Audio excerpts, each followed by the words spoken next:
and all the terrible stuff.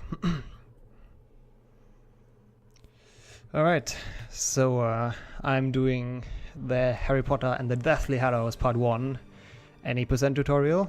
Probably the one nobody asked for and nobody needs, but hey, I thought there's some actually quite not really difficult, but stuff that's a bit finicky if you have to figure it out for yourself. So I thought, why not give a general tutorial about how the any percent speedrun works.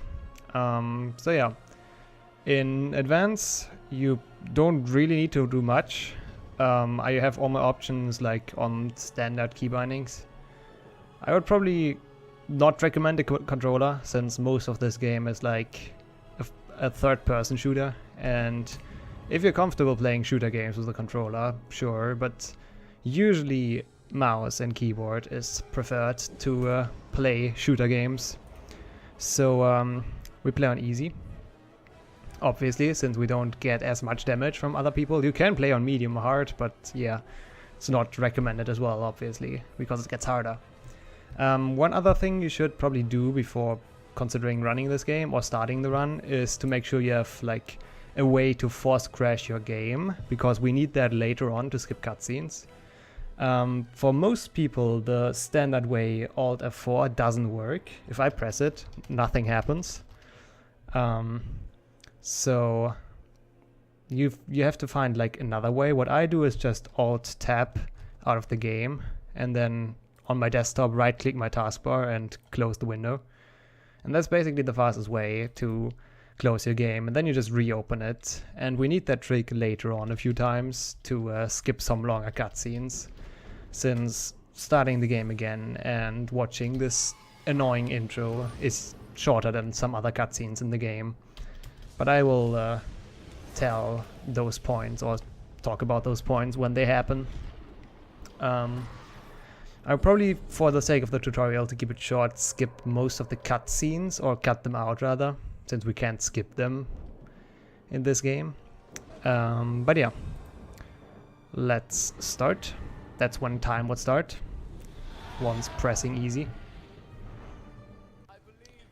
Alright, so one thing I actually do want to talk about before starting the actual gameplay is the very first level of the game is the Battle of the Seven Potters. So we fly together with Hagrid and we got chased by some Death Eaters. And what you try to get like the very first second of the run is a so-called insta-spawn of Death Eaters. They can either spawn in right away and you get chased right away, or they just don't spawn in right away, and that loses you like 15 to 20 seconds. It's actually a pretty significant chunk of time. And I kind of have a setup to get the insta-spawn every time, and it just involves looking back at like somewhat the right angle. It's not really precise, like the general direction is enough, and I would hopefully be able to show it off after this cutscene. So you look behind you in somewhat of an angle to the right. It's kind of important to not look at the spawn of them. So if you don't have the spawn in your sight, they usually do the insta-spawn. I can probably cut in a comparison of a run that gets it to a run that doesn't get it. But yeah, right after this cutscene starts, we turn around, like look behind it to the right, and there they are, and cast our spell, and that's the insta-spawn. And then we just try to aim at them, like right click is aim assist. And what we also try when they're flying, if you try aim assist at them, you won't be able to hit them, so we just try to no-scope them basically without the aim assist. Once they're at their set position, you can use right click to aim at them. But if they're flying and I use right click, Harry will not hit a single shot, so I always try to pre-aim and hit them in the air. It's the same, like this one is in a set position, so if I right click I will always get him. But like that one who was moving from left to right, if I would have aim assist on him, Harry would not get like hit a single shot. So for those that are moving, you try to like pre-aim and predict their movement to kill them. But those that are in like a set position, we can just lock onto them and like every spell hits. Okay, now I try to show off a run that doesn't get it. So if you just do nothing and look behind you, they will, I mean, they might spawn instantly. It's kind of a random chance as well, but if you do my setup, they always spawn, or you always get the insta spawn. This cutscene is longer than I thought. But yeah, if we just look around and do nothing, you see they're not spawning, they're not here yet. We're in the clouds already, they're still not here. And they're still not here, and they are still not here. And now they spawn in. And yeah, those move. Try to pre-aim them, and yeah, that one is in set position, so we can use aim assist, as I explained earlier. If I try to aim assist at them, yeah. I mean, now they're at the position, but usually Harry doesn't hit a single shot. If he would have gone further, I would not have been able to hit him. But you will figure that out by yourself. It's pretty self-explanatory, like for that one. Oh no, I'm missing. Oh no, I'm still missing. So yeah, pre-aim those, right-click those. And now spam E. Like, for some reason the devs built in E to talk. And it's actually good for a speedrun, because it triggers the cutscene earlier. I'm not sure why, but it's like, if you spam E, the cinematic we just watched just triggers earlier than if you would just do nothing. This part is a true auto-scroller, by the way, so it doesn't matter if you kill those or not. I don't even think you can die. I've never tried, because I always kill them just because I'm bored. But like, the only reason to kill them is so you don't die, basically. But there's nothing really happening here. You just fly through the tunnel. It is 100% an auto-scroller, so I don't know, talk to Hagrid, you won't get us. The only one thing you do is to spam E, like right at the end of the tunnel. You obviously kind of get a feeling for it when the tunnel ends, and then spam E again to trigger the cutscene faster. I will fast forward to the next flying section.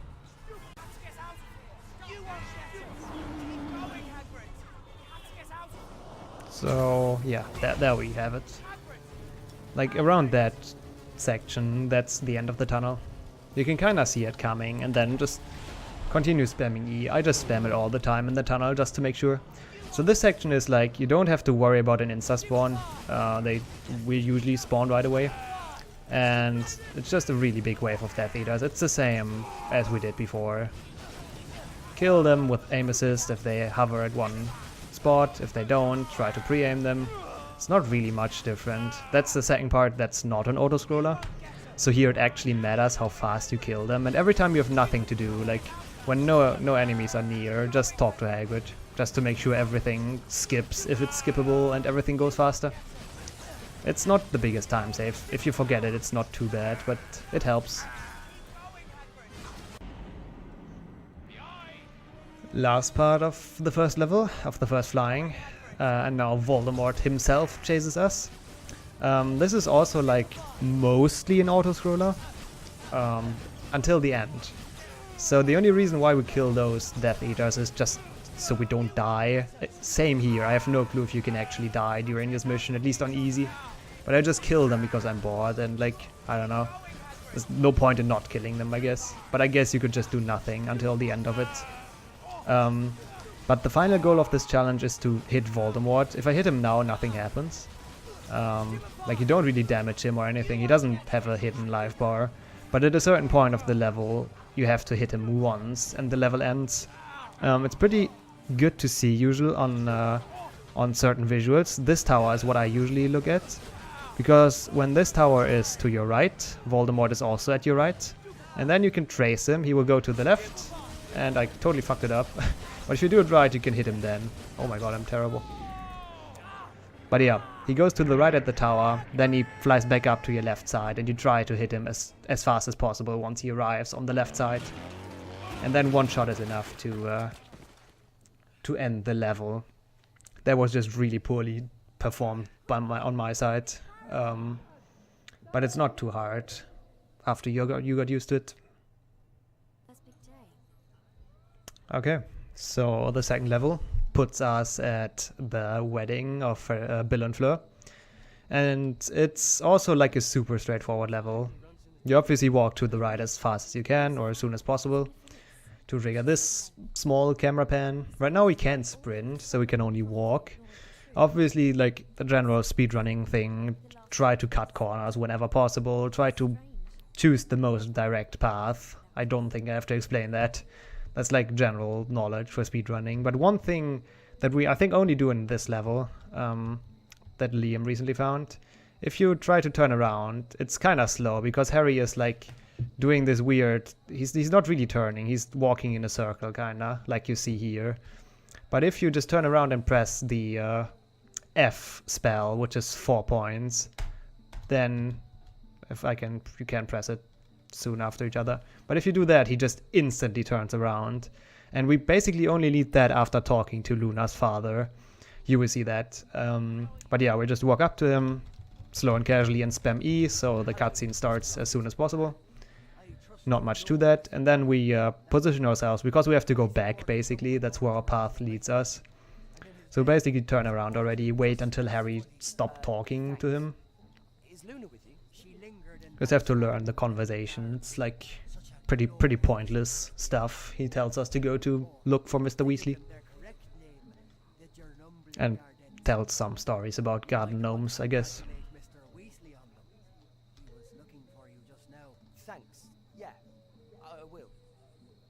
And that's Harry's last sentence. And then we just do that and turn around. So that's the insta turnaround. Otherwise it would be like a little bit slower. If he does that, he runs in a circle. It's not a big deal, but it's nice to have. Saves a few frames. Basically the only real use in the run for that, I think. At least that I know of. Because later on we have sprinting, and sprinting is usually faster. We just unlock it now-ish. And the thing with sprinting, oops, I can't talk. The thing with sprinting, god damn it, that's a hard sentence for me, is that you can't sprint for an infinite amount of time. Harry has to stop, and in this game it's the best to charge your sprint. So you press down sprint until Harry can't sprint no more, but then you let go of sprint and you let him charge it up again. And it's kind of like depends on your feeling. I have it in the feeling when it's charged up again, but I guess it's like 3 to 4 seconds until a sprint is full again. Because if you don't do that and you just keep on sprinting, he will do this eventually, like those small little mini sprints, and they don't really give you much, like that one. And you're not really much faster with that because you don't let him regenerate his stamina. And if you do that, you can sprint more. So always sprint in bursts. Give him a few seconds to recover during it, and then you're faster. Obviously don't walk like I do. Take the shortest path from the entrance, wherever that is. Where did we come in? Oh, here. Take the shortest path just over here to the Mr. Weasley cutscene. And this cutscene is pretty long. I have no clue what's happening in it, but that's the first time we use our special tag, which is force closing our game. So we just go out of it and close it and restart it. Just have to remember it's this cutscene. And yeah, once you restart your game, you can just press enter, just spam it all the time until you're back in the game, because everything will be on the right option in the menu. Not much to adjust or anything. It's kind of annoying to watch all of this over and over again, because we will do this like a fair amount of times in this run. But yeah, just spam enter and you're good. Also, after this loading screen, you kind of want to hold W or forward and sprint. Because if you do that, you will sprint right in the beginning cutscene afterwards. You can also hold left a bit, which is probably even more optimized. So forward, left, and sprint to this cutscene. And then we just don't care about the Death Eaters. Try to cut the corners as much as possible. You can walk through flames. I'm an idiot. I totally know this game as well. But you can walk through flames. Have to skip that one. That always happens around here. It's really annoying. But yeah, just try to cut the corners. Don't really bother with those people. If you're not sprinting right now, you can shoot spells. It's also important if you want to go somewhere fast, like here. You don't want to aim and shoot, because you're so slow if you aim and shoot. So if you really want to kill someone while running, just do it like this and shoot while you're not aiming, basically. If you aim and walk, you're just so slow. And if you walk and shoot, while you don't have sprint up, you don't even lose time.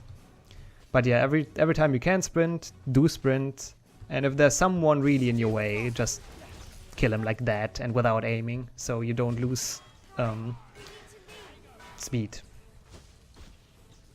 So yeah, That's basically the whole level. It's really simple. And into the next cutscenes, I guess, that I skip. Most of the order was there. So, this level is also like super straightforward. Pretty straightforward. You just start off sprinting here, and there's a certain point you can go to. If I go too far, that happens. You have been discovered. Oh no, try again. And that's mission failed, because you have to put on your cloak here, you can't sprint it. And the point where you can put it on is basically like at the window, or not the window, but however this thing is called, the mirror of the car, the left one. That's kind of where I tried to put on the cloak. Just to show that off again, I got discovered. Never sprint while you're beneath or while you're under the cloak, because it will uncloak. But yeah, once you're about here, that's basically perfect. If they turn around, that's fine. Then you did it kinda too late, like I just did, and they get alerted, which might mess up cycles later, but it's not too bad. So yeah, you see your cloak has like a meter in the bottom left, and it charges if you stand still, out of reach of other persons. So you can kind of hide in some spots. We usually don't do that except once, but just to show it off. If you bump into people, your cloak will be gone. If you get close to people, your cloak will not recharge, but also lose stealth mode thing. So on your way to the first person, you have to check. Try to like be as far away as possible from the people and still have a optimized route, obviously, in running. Okay, I just bump into them just to show off how it should look.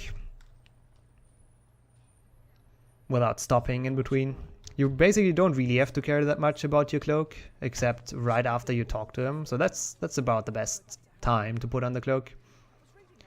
Basically this way is free, and it's like the cycles are always somewhat the same. There's some variations, but this way is always the same. So you arrive around like with that kind of meter at this guy. Watch the cutscene, obviously. And now we wait, and I wait around the time until my cloak has recharged to where the Elder Wand would end on the Deathly Hallows symbol, a bit more, and that should be the perfect amount to get back safely. Don't bump into that woman. That's a really bad cycle. That is one of the bad ones. The other one is if he like starts walking here and walks over here, because right now there's no one here. I can just walk and probably uncloak here already. Yeah, nobody sees me. But it can happen that he like his cycle is up like that guy, kinda. And he sees you if you uncloak too early. But yeah, around the telephone thing, you can usually uncloak and start sprinting to Ron and Hermione. They will have a small dialogue. We just kind of didn't listen to it because I explained other stuff. But you will not be able to talk to them before they finish their dialogue. There's not really anything you can do. You just have to wait and then get ready to talk to Ron. And he gives you the next quest. That one is easier even than the first one, because we don't even have to wait for our cloak to recharge. Because of a small trick, I guess, that we do. But yeah, that one is further away, so it looks a little bit more scary, but it's not really. You can also kind of move in that cutscene. I didn't do that, but before, like once you talk to Ron, you can move a small bit in this direction before the cutscene starts that shows us the other woman. But yeah, try to cloak around the same time. Sometimes people are there that see you if you cloak too late. That was not really optimal, but that's the route here. Nobody should ever be here. I've never seen that, at least. And where those two people stand, you just go left. You can go straight ahead and in front of that woman, but I kind of prefer this way. It's safer for me, and you can recharge your cloak easier. If you bump into him, by the way, it's not even that big of a deal, because he's dumb. Oh, never mind. I'm dumb, apparently. But if you bump into him on the way to him, I can show that off. He usually doesn't notice. I think I just did it too hard.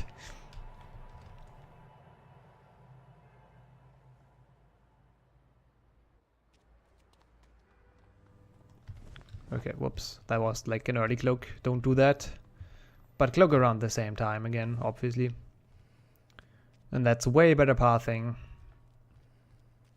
But yeah, sometimes that dude can just uncloak you, the one that's standing there. I will not push it now, I guess. Maybe I can try it. Like if you cut the corner too close, like that. See? I got uncloaked. And he doesn't notice me. So if that happens, just recloak. Go away a bit and then recloak. Don't do it like I just did. That was way too close. Well, I've never seen that cutscene. Interesting. But yeah, just so you know, that can happen. It's not the end of the world. Just don't get shocked. Where did he go? What are you doing, my friend? But yeah, our basic strat after we talk to her is go behind this pillar. Because nobody will see you here. To uncloak, to recharge your cloak. I did that before, but usually our cloak would be like halfway down at this point without bumping into that one guy. So you just uncloak here and then C to recloak. And you have enough charge to just easily make it over. Right now everything is kind of fucked because they noticed something obviously, but it's not the end of the world. Just keep an eye out how things look here. If nobody's close, you can start sprinting like from here. If someone is close, they might see you here, so always kind of keep an eye on your surroundings. Looks like we've lost those Death Eaters then. And now we just sprint, because now we are 100% sure nobody is a Death Eater here, obviously. 4 points is, by the way, really bad. Like that! That doesn't make any sense. That's not the best pathing you can take. But this spell just... I don't know, EA doesn't know how efficient pathing works. They don't know an HP 5, they don't know an HP 6. Just walk here. Don't trust the spell. Never use it in a speedrun. Except if you're really lost. The game can crash on this, by the way. Here and the very first cutscene with Voldemort after the first flying mission. Those are the two known points, or at least the points I know of, where the game can crash at. Too dangerous. But yeah, if that happens, it's basically rip run, I guess. It resets you to, I think, the last part of the stealth mission, the second part. Not entirely sure though. I usually reset if it crashes. But yeah, just a heads up, that can happen. It sucks, but nothing really you can do about it. So for this wizard duel, or for dueling in general, people have two hitboxes. I can probably show that off on those. Like the head and the body. And you always want to try to aim at the head, obviously. The auto-aim is kinda hard, but if you aim at someone and it gives you the body, just pull up a bit and aim again. So right-click again to get the head. Like that. Because if you auto-aim, you usually get the body, so you just aim up again to get the head. Because you do so much more damage. And on the first wave, it doesn't really matter who you aim at first, but on the second one, you try to aim at the Death Eater that spawns here. Because he has Expelliarmus and he can knock you down. Like on the second one, I aimed at his body and I let go of the aim assist and aimed a bit higher to get his head. Always try that. Whenever you fight, always try to go for the head. And that's the third level done.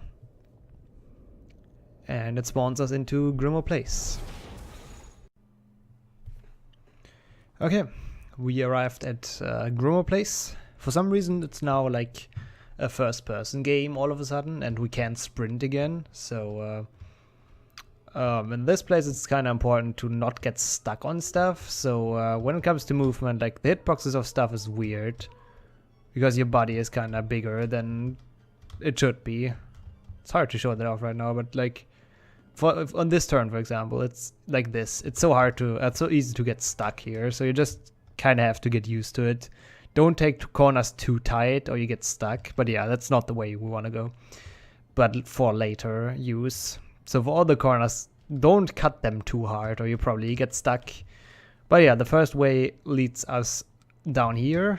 Like that. That was too much cutting and I ended up stuck to the kitchen. And we will meet the first pixies, or doxies in this game.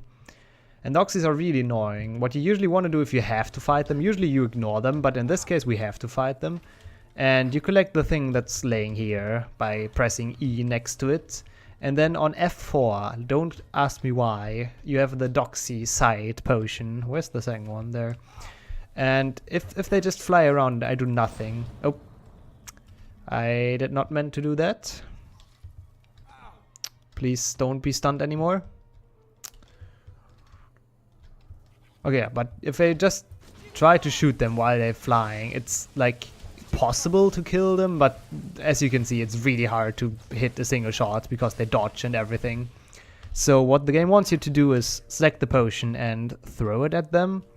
But it's kind of like, I only have one, I will show it later, but sometimes if you aim at them directly, the potion just doesn't hit and flies right through and doesn't do anything.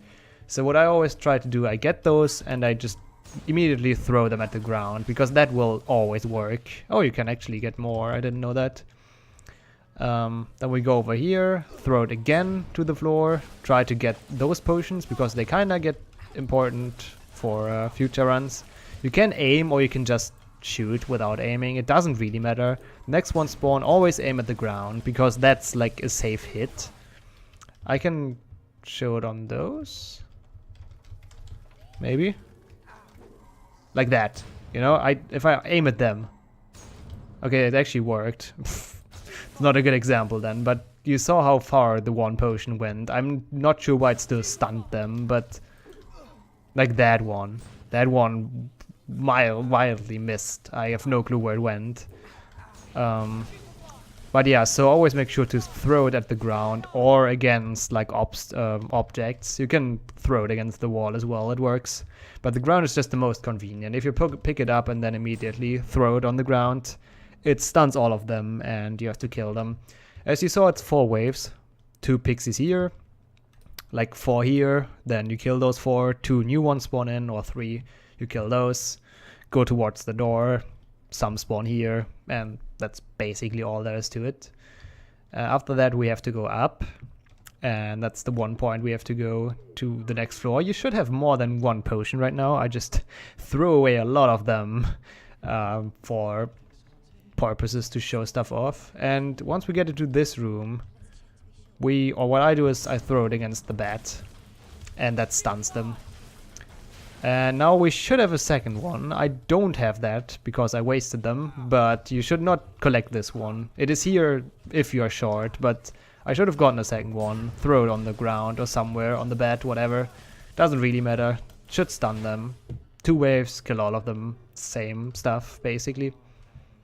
Don't collect the doxy side I collected. Never do that. It's just way out of reach. But yeah, I wasted like 5 or 6. You should usually be good on Doxicide for the entire run after collecting the 2 stocks from the kitchen, or 3 stocks even.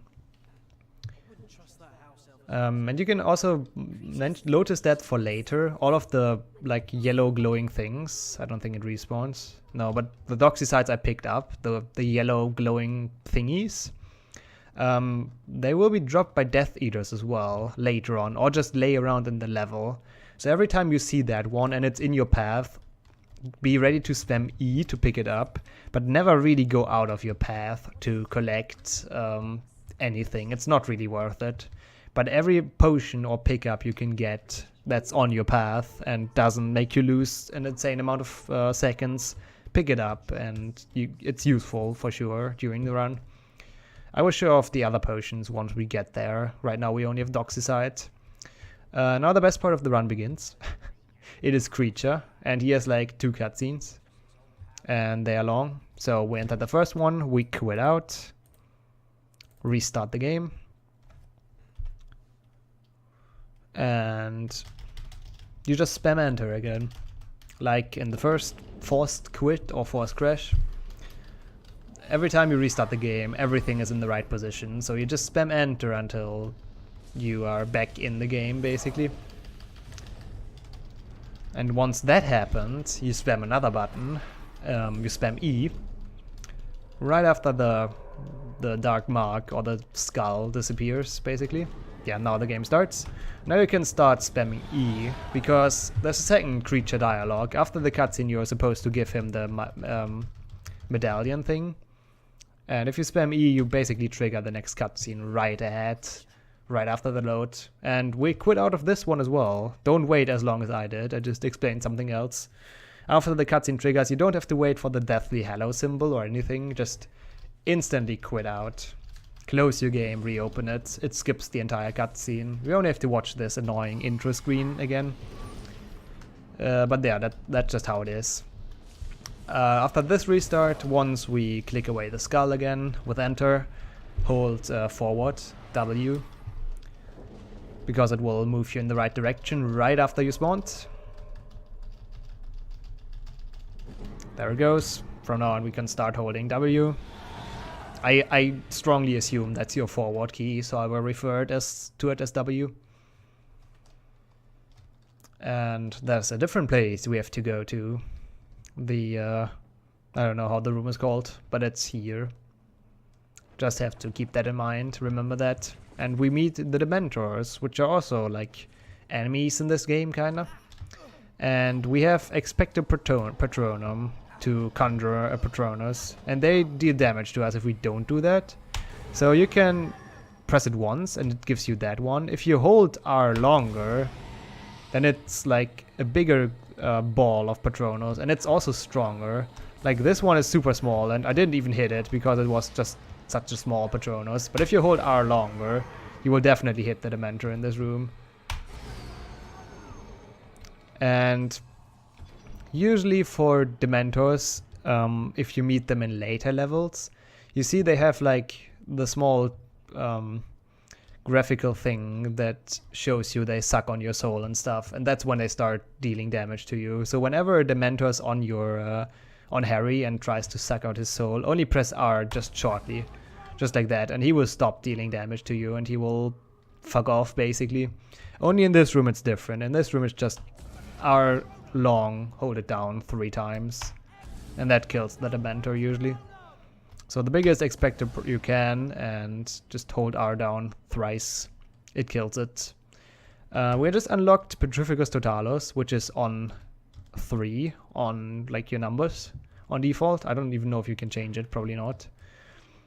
And we only used the spell once basically. It's pretty good, but it has like, it takes a while to cast it, so later on, and like the cooldown is high, so later on it's kinda useless. But it deals a lot of damage at once, and we want that for Mandangus. So we charge it. I missed. That was not good. But yeah, you hit him once. Okay, apparently hit something of the other one. So the basic strat here is to hit him once with a Petrificus Totalus and then switch to Stupefy or Impedimenta, because he only takes 1 or 2 shots after that. But I missed the first Petrificus Totalus for some reason. I have no clue how, but hey. But if you hit that one, he's basically dead. He will teleport once, and then you need 1 or 2 Stupefies, and this cutscene triggers. Don't skip out of this cutscene, you have to watch that one. It's not worth it to skip out, at least. And in this cutscene already, you can press backwards and E, or spam E, because you should spawn around here. Like, it depends on when you trigger the Mandangus cutscene, so for the entire Mandangus fight you should stand around here, or in this area at least. Because if you kill him here, you will respawn here, and you would have to go back to Hermione and to talk to her. But yeah, that is the whole Grimmauld Place. For the Mandangus fight, just make sure to stay around that area, so you can talk to Hermione immediately after the cutscene ends. Now we have to go and do some missions. Don't ask me why they're in the game. Also don't mind that sound. But they are in the game. And it doesn't matter which one you do first. All of them have to be done. And so what I do before this screen comes up. So in the cutscene, Hermione and Ron are talking. I did something else, but just spam enter all the time, because that will immediately choose the first mission. I can show that after finishing the first mission. I can show that off. And most of these missions are just run and pray you don't get hit. Also remember where the Death Eaters are. But this one is just sprint and burst, like we learned in the second mission. Or in the second level of the game. Don't bother with killing them. Like, they don't have the power to kill you right now. So we just run. Some of them have like Expelliarmus, none of those. You can shoot at them. You usually want to use Impedimenta since it's the strongest spell. It's different from Stupefy though. Stupefy you can spam left click. Impedimenta, if you spam, it's like one spell, that's not really strong.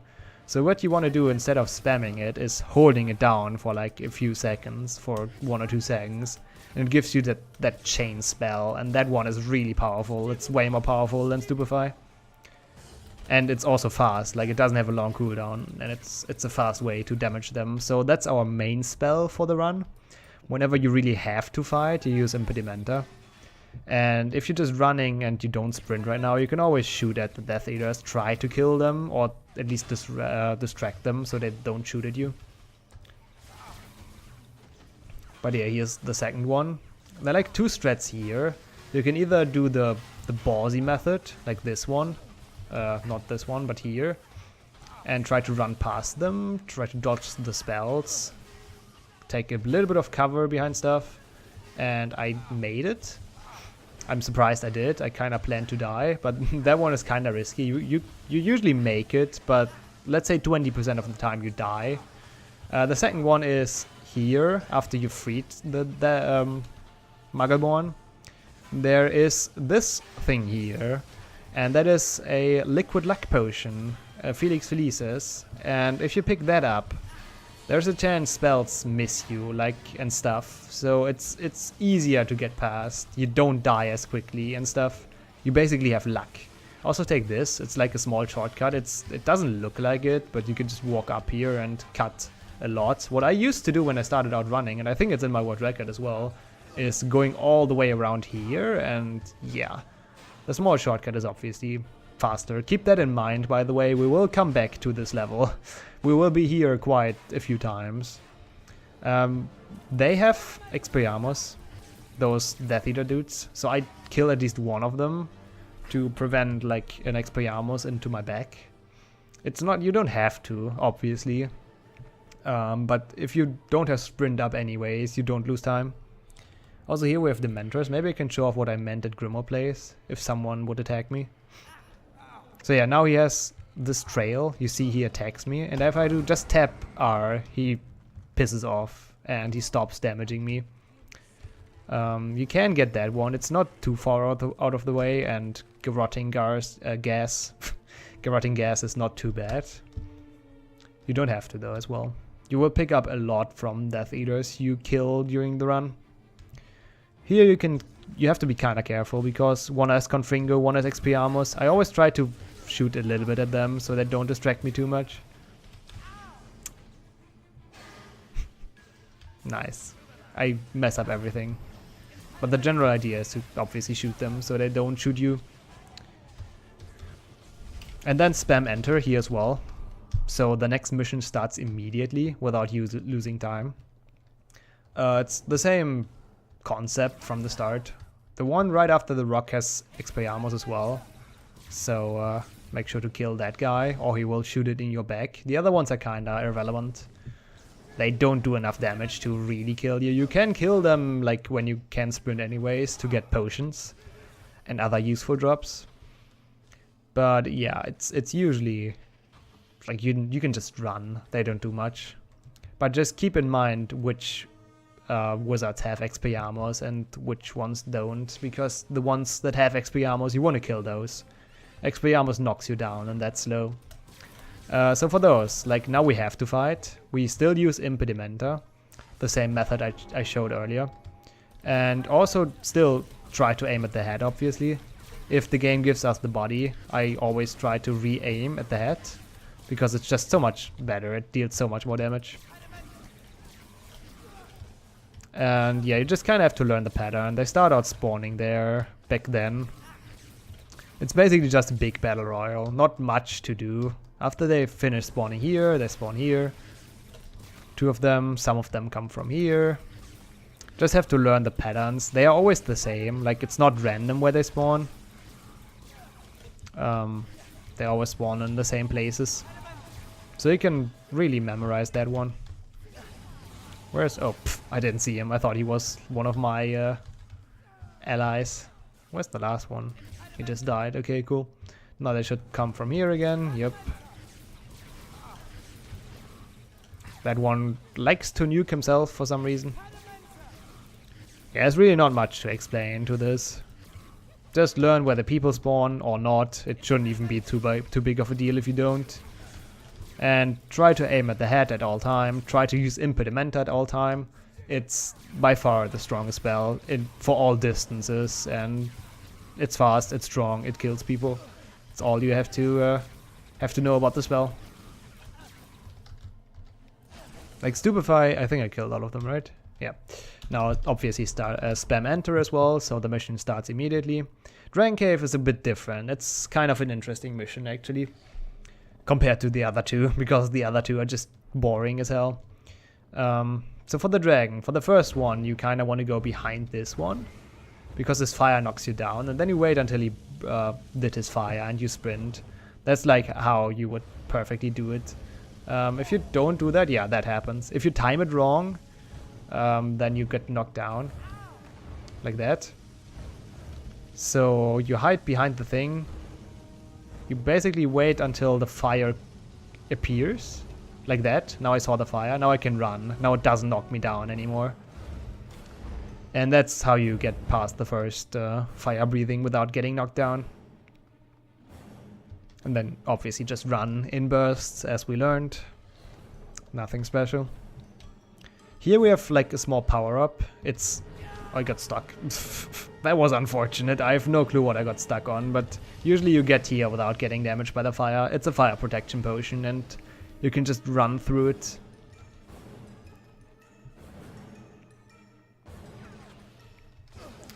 You don't really have to kill those people. If you can't sprint, you can try. They drop stuff, obviously. All of this is kinda in your way, so get that. There is a small thing here that's probably worth noticing. There's a cutscene trigger, like about here. And the two Death Eaters, their spawn is actually random, kinda random. It's always two Death Eaters. One spawns a bit further ahead. And one spawns around here. If he spawns here, he did spawn here for me. But if he is here and he shoots at you while you run through the cutscene trigger, you actually skip the cutscene. As far as we know right now, there's no setup to get it consistent. Like even if he spawns here, sometimes he doesn't attack or whatever. But if he attacks you while you enter this trigger, you actually skip this whole cutscene, whatever this is. And that saves time, but it's 100% random. So it's not really anything you can influence, but it's worth noticing. So for this dragon, we try to stay behind this one. And then sprint. That was slow, just to show it off, but he will not notice you once you're there. So you can hide. Where are they? Wrong perspective. So you can hide behind that one. And then sprint to the fire resistant potion. As I did, just faster, obviously. That one is kind of tricky though, if you do it fast, because sometimes you're like barely in the wrong position and he does notice you and knock you down. But yeah, that's the general strat, how to get to the fire protection potion without getting burned. For this one, I'm pretty sure like there's no way to get there, so I don't even try, and I just make the run for the exit. And I take the one knockdown. So yeah, I don't think you can get the fire protection potion. It is there. I can actually show that. I should show that, I guess. So if you want to try to make a run for it, it is here. It is this one. That is a fire protection potion. But as of right now, I've never managed to get there without getting knocked down. So I just make the run for the exit. What are they doing in here? God damn it. And that's basically the whole dragon cave area thing.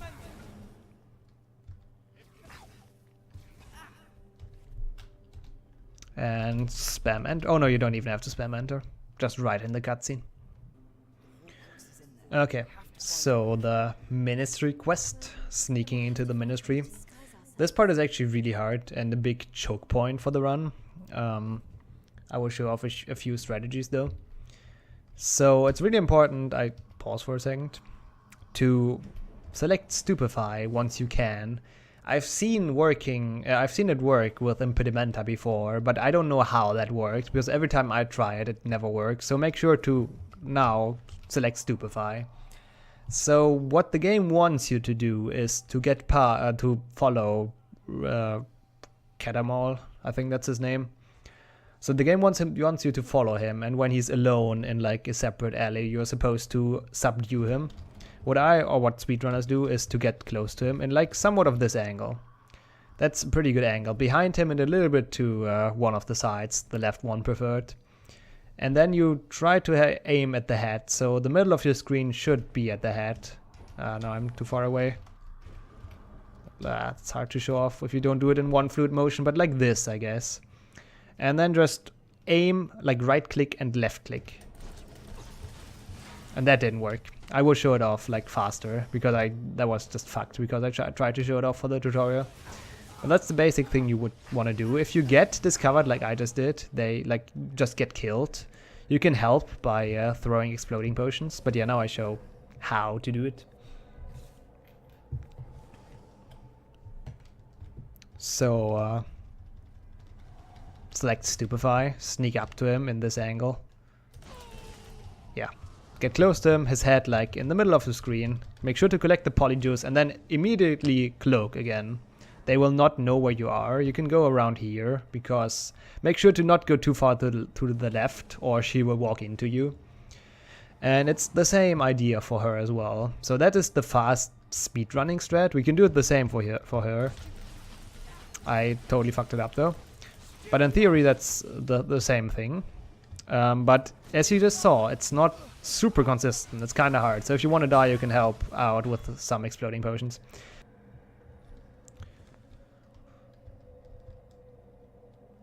So if you don't want to do the speedrunner strat, the fast one, that's kind of inconsistent, you can do the somewhat safe one. I don't think it's super, like a lot easier, but a lot of people told me that they think it's easier. So you just go behind her, uncloak, aim, and then kill her.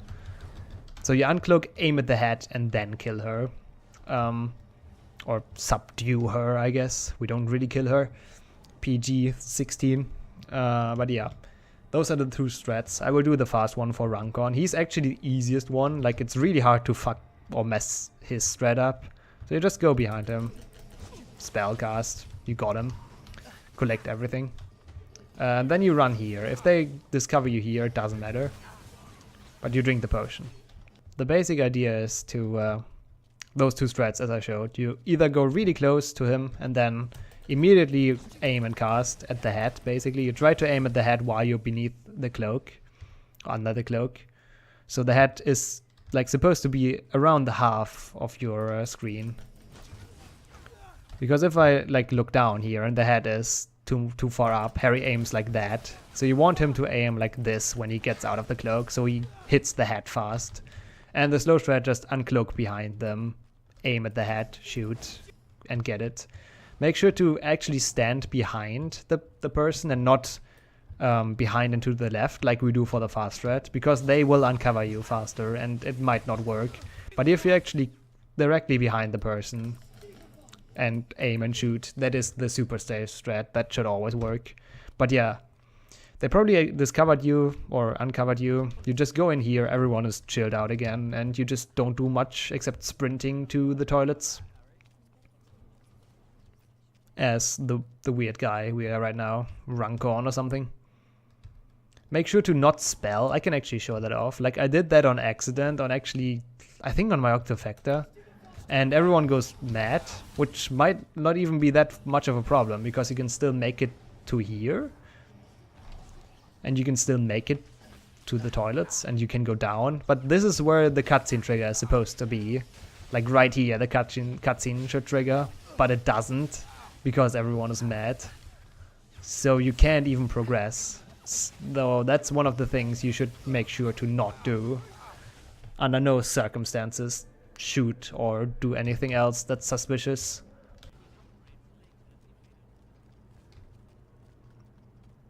And there we go. That is our entrance to the ministry. Okay, we arrived at the ministry. As you can see, we walk really slowly.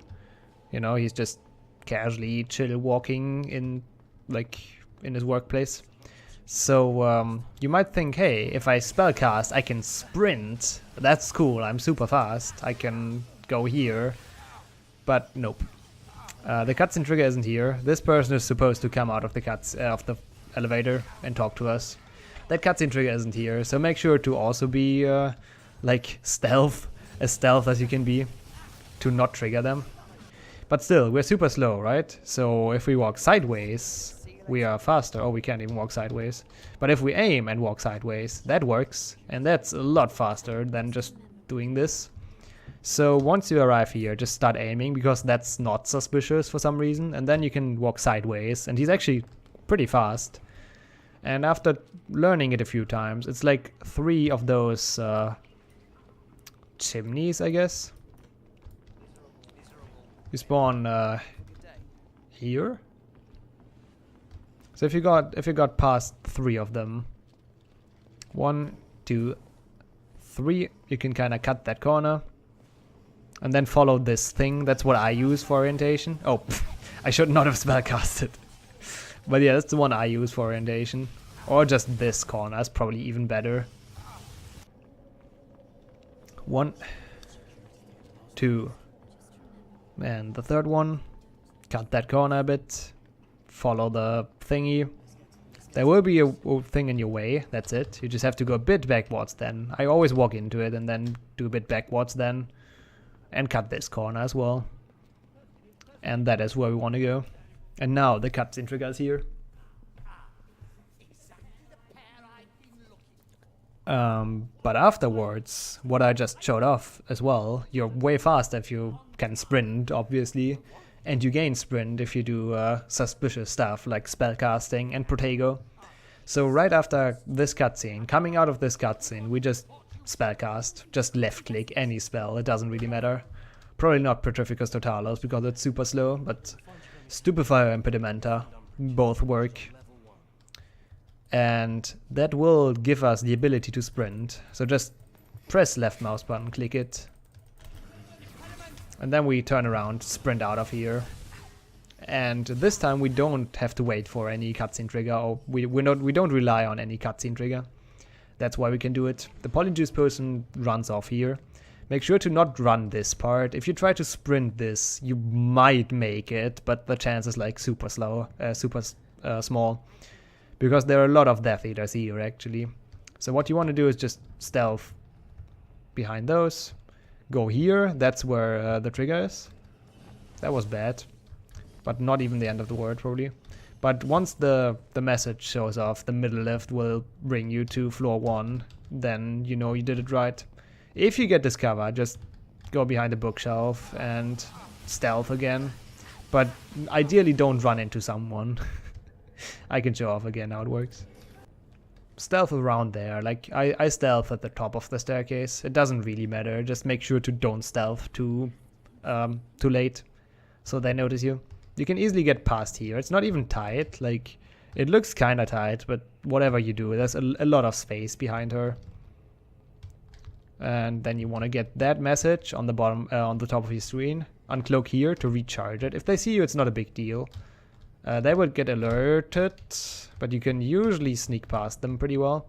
That was not pretty well, but it worked. And around here you can start sprinting again. You can do that sooner or later, depends on how much risk you want to take. Because obviously the earlier you uncloak, the more damage you will take. And it's actually pretty easy to die in this section. Same goes for this one. I always save my sprint for this time, so I can sprint out of it. Then I damage him a bit. I'm actually close. Yep. I figured. And now I have it charged, so I can sprint out of it. Yep. That's basically perfect. That's the first floor. Second one is not too hard.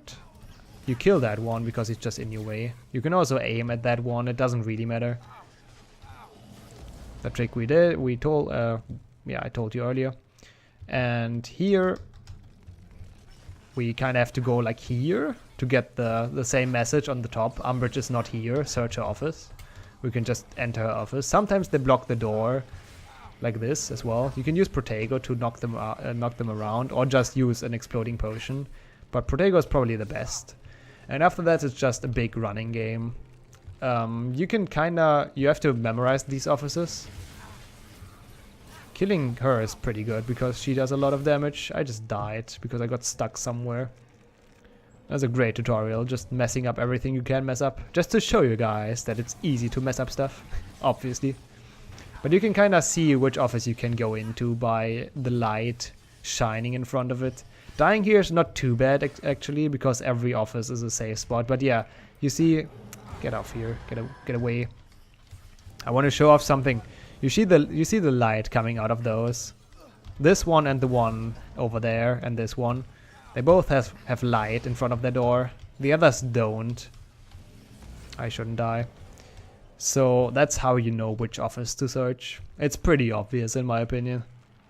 The light on like this one is on.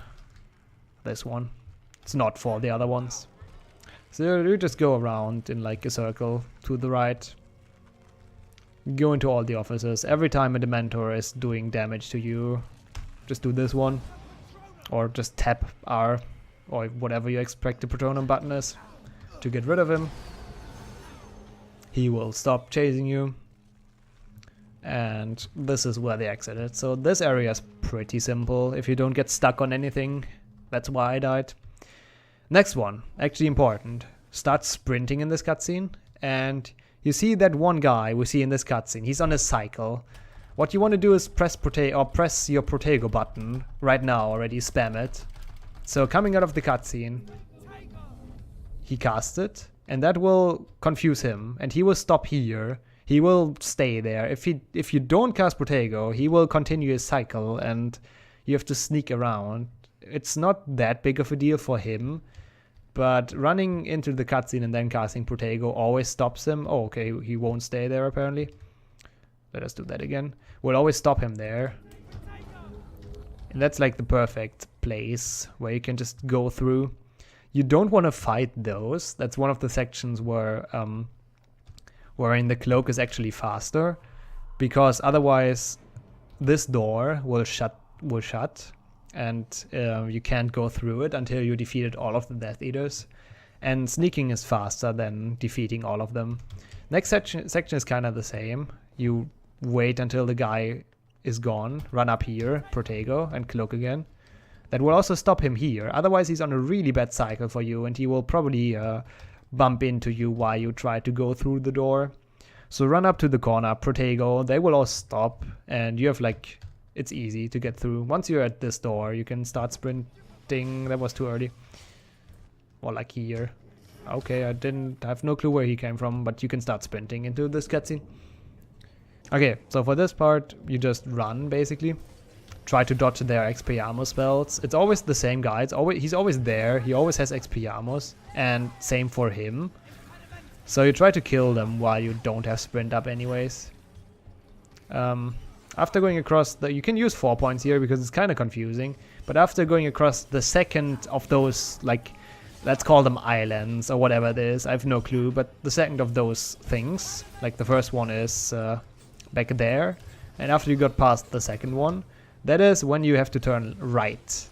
It's kind of hard to, it's not really hard to remember. Just remember 2 of those. That's where you have to turn right. And I always cloak here to get past that one easily. I don't know why, it's probably not even needed.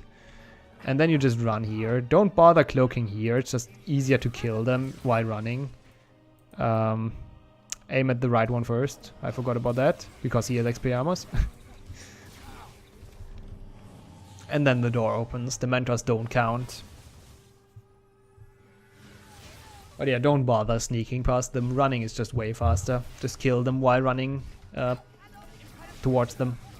So for Umbridge, always aim at her head. And you can memorize the Death Eater spawns. For the first 2 you use... Not like this. Oh my god, everything is terrible. But you use an exploding potion, throw it at one of them, and it will kill both. For the first 2 spawns of Death Eaters, you use that one. For Umbridge, try to hit the head. Now we make our potion ready. It kills both. That should have happened for the first 2 as well. Because they spawn so close to each other that it's like the easiest way to kill both at the same time. And now they just spawn in different spots. So you just kill them the old-fashioned way. Try to aim at the head. Try to memorize the spawns. I'm really bad at that for some reason, because every corner looks the same for me. But it's always the same spawns. So you can memorize them if you have a bigger brain than I have. That should be the last Death Eater wave, or the last 2. Oh, that was it actually. Okay. Apparently I'm really, really bad at memorizing this pattern. But I can confirm it is the same every time. Here we do like fully charged Patroni again, so just keep R pressed down so you make big ones. And obviously collect the Lovegood that you're supposed to. Sometimes those random messages appear, but yeah, 3 expected Patronum casts should be enough to kill them if you full charge them. Which just means just hold the press down until Harry stops. Then do it again until he stops. And then do it again. And 3 should be enough to kill both the mentors. And one of the 4 doors will open. But yeah, sometimes the random text boxes appear. There's not really anything to prevent that, but they appear in like random positions, so you can never be prepared. But if it happens, just press space and they go away. Second part is also just a chase, or just running and dodging, I guess. You don't really want to kill anyone here. I guess if you can't sprint anymore, you can shoot at them to potentially get drops and like minimize the damage you take. If you shoot at people, always shoot at the witches. Like, I didn't need to shoot at that one because I could have just ran past. But she has Expelliarmus, as you see. And it's always her. So memorize her face, always shoot her. She has a lot of twin sisters, apparently. The way is also like, just take the same way I do. It's kinda hard in Ministry because everything looks the same. But once you have done the way a few times, you will just remember it. And once we get to this part, I was slow because I stopped, but they come out of this entrance, and you want to throw either an F2 or an F3 potion at that entrance to make them choke, so they don't shoot at you. You can do it here as well. It's definitely safer. You don't have to because there are not as many people in that entrance. But as you see, it like prevents them from shooting you, so you can just run in peace. And it doesn't matter if it's potion 1 or potion 2. F1 and F2 and F3. So you just run until basically the last thing. You will see the last one is blocked off like this. You either just memorize how it looks because it always has this thing standing in front of it, or you just like get here and realize, oh no, it's wrong way. But you should memorize it. And then we head down this pathway. We come to this well. What I like to do here, because they actually have a lot of firepower, I look if I have an exploding potion left and I throw it at them. It's kind of messed up because they're out of cycle, but it usually kills all 3 of them. It's probably better to use this one then, so they don't shoot you. I've never thought about that. Did it work? No. Why did you not throw it, Harry, please? So now they all choke. And you run past.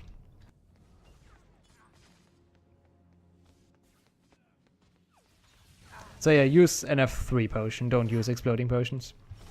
Then right after, try to kill the witch, so she doesn't shoot Expelliarmus on your back. And from now on it's basically just right. Couldn't kill that one, that might be bad. If you can't kill one, just try to dodge, run around in like circles.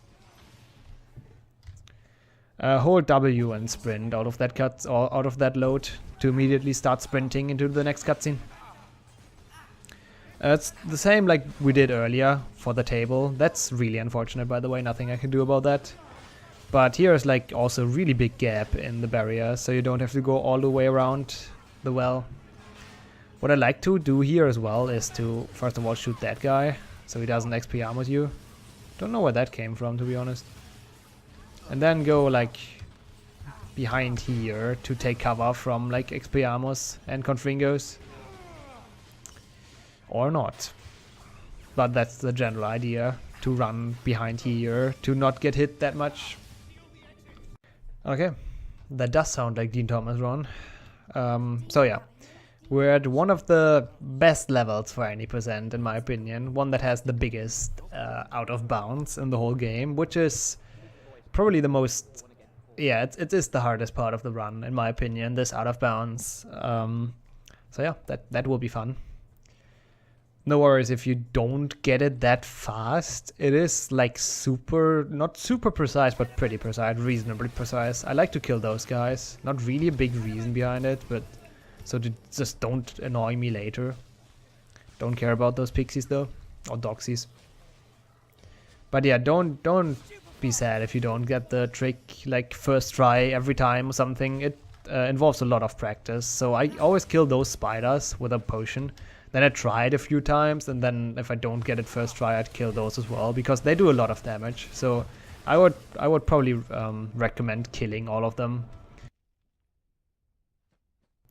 Okay, as you can see, we are back at the spider part. I mean, not really back, but there was a cut probably. That was mainly because I really wasn't happy about how I explained the out of bounds, and yeah, I just wanted to redo it. So this is basically the part we do the out of bounds on. You kind of see the slope in the stone already. That is what we try to slide up, and if we run against this rock as Harry, you see like he's just going up and down and all crazy. Something is not right here. That's not how it's supposed to be. And that is basically what we abuse. So we want to try to get from down here up to that tree.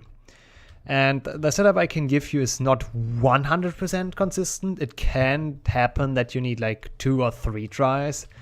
But it is so far the best I could come up with, and the one I use as well in my runs, at least from now on. I don't know if it's in any of my PBs, but I try to, like, you can do the same trick we did for Xenophilia's Lovegood here again. Like if you're standing like this, just turn around. And you want to walk up to the stone, and you want to make sure to get the one pop up from the stone. Like this. Now I'm higher. If I go down to the right, I will be too low, like this. This section is too low, but it's so hard to show because Harry's movement is so clunky, but this section is too low. I want to be on the section of the stone, which is a bit higher. You can see him pop up a bit if we go on that. I mean, you can see the stone visually. So you want to stand on that one, on like the far right edge, kind of like this. And there is this part. I don't know if you see it in the video. I hope you do. But exactly here where my crosshair is right now is like a small cut from dirt to other dirt. It's like a triangle kinda in the dirt, and we want to aim at this exact point where it starts. Like it goes like this and then it goes up again, you know. That's the outline of the dirt, and this exact point where it changes direction, that's where I aim at. And then I only press forward, and Harry runs against the stone, the dirt, and eventually gets up to here, up to this point, by only pressing forward. I didn't do anything else. I just aimed, didn't adjust my angle, just got here. And if I get here, I start turning slightly to the right with my mouse, just carefully. But you just carefully move your mouth to the right, not mouth, mouse. And eventually you pop up here. And that is basically when you've done it. That is, oh, that's not good. That is very not good. You don't do that, but because you usually sprint on, but I wanted to get back down to do it again. I think that's RIP. Let me reload that real quick. So yeah, first step, kill the spiders. Like this or whatever. You don't really need exploding potions. It's kind of a waste, but we don't really need them anyways, so... Or from now on at least. Then I go here.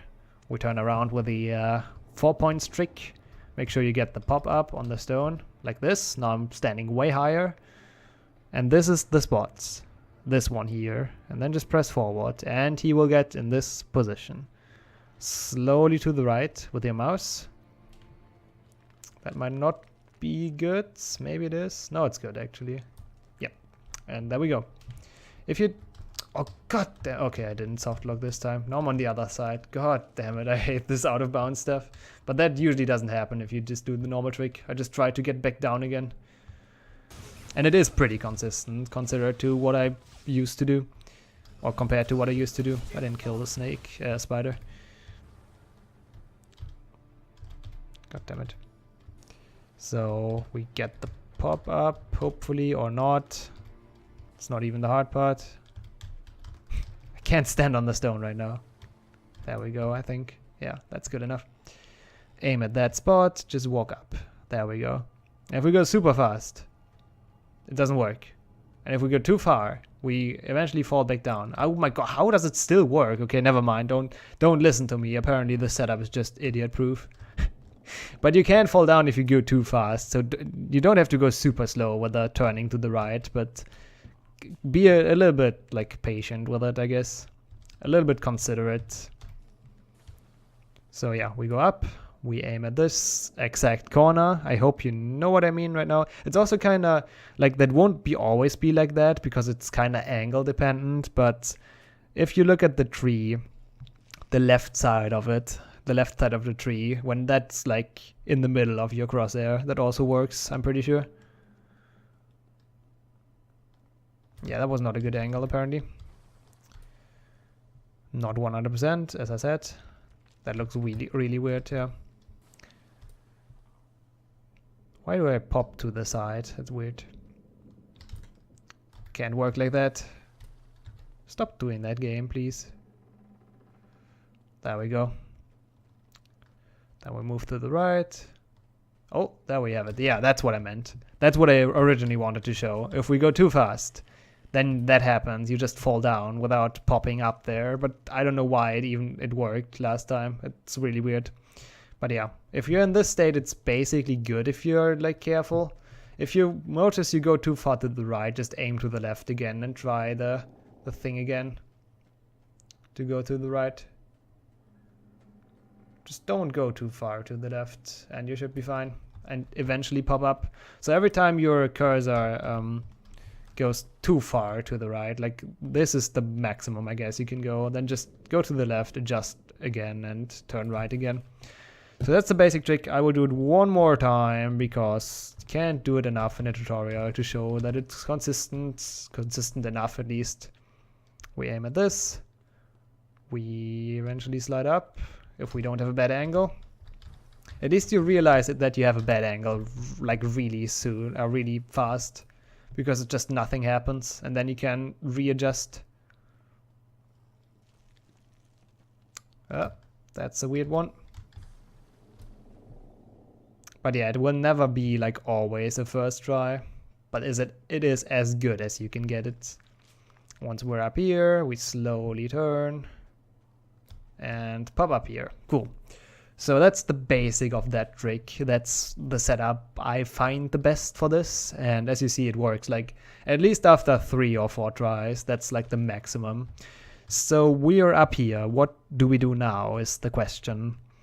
We walk in like air, basically. You see, we're completely out of bounds. And if I would try to go back into the level now in like any point, like if I would say, hey, it looks great here, let me get back into the level, then the game says, nope, there are invisible walls. You can't do that. And so this might not even seem useful, right? But I just have to find the spot. Let me get out of this wall again.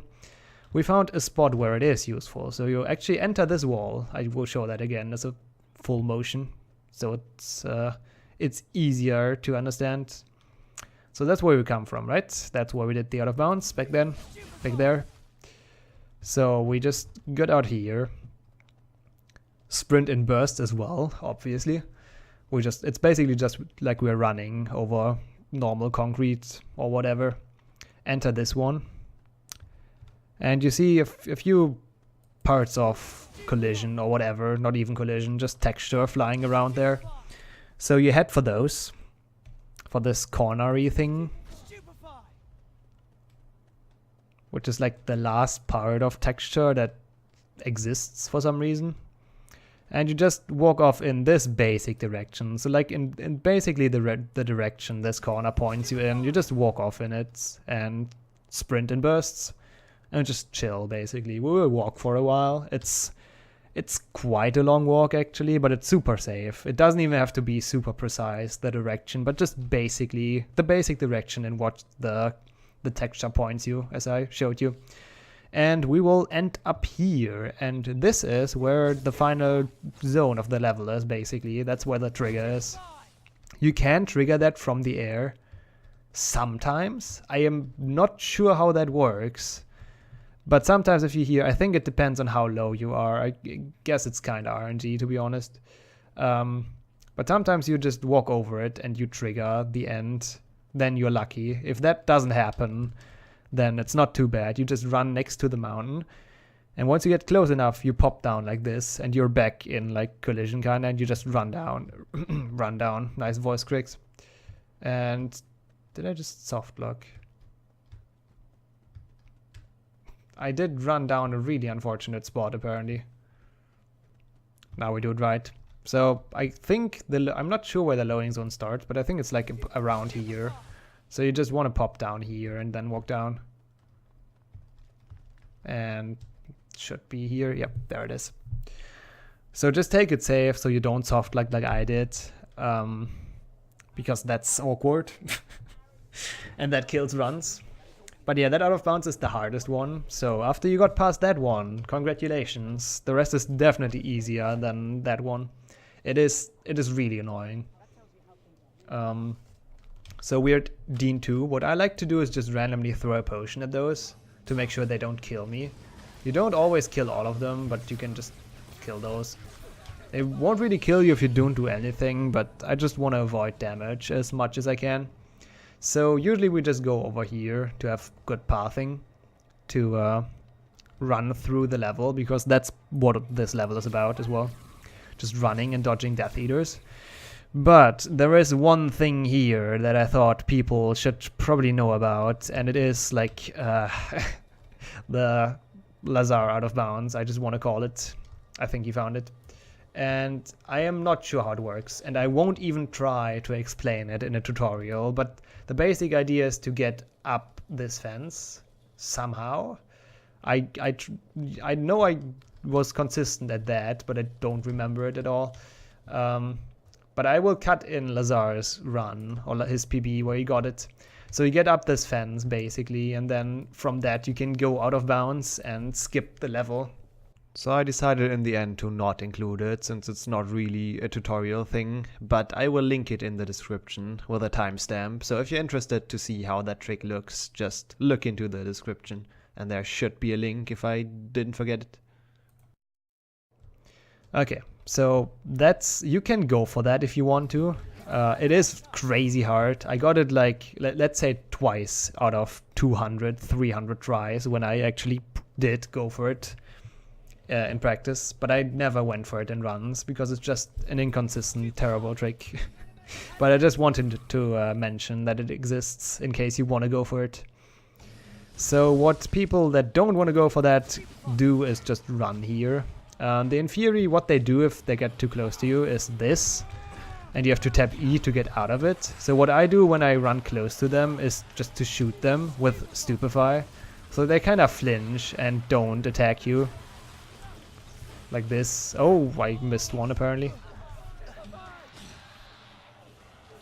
But that's my basic strat for Inferior. Sometimes they still get you, like there, because I apparently missed one. But if you cast at all the Inferior, they jinx, or yeah, they kinda don't attack you anymore. And that's what we want. But yeah, that's basically just running. You might recognize this level from earlier, because we played it before in missions 1, that's where we played it. So it's basically the same, but like different enemies, I guess. So like this, just stupefy them, they don't jump at you, you don't have to mash E. You can use Impedimenta for that, but stupefy is just faster when it comes to single, like just shots, because I don't want to kill them. They don't have a life bar. I just want them to flinch back. At least this way we might learn something.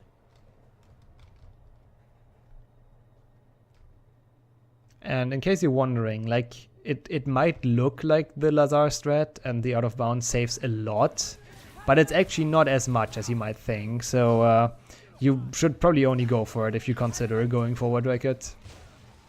It is like 40-ish seconds, I think. I timed it once, but I forgot, because I forget everything.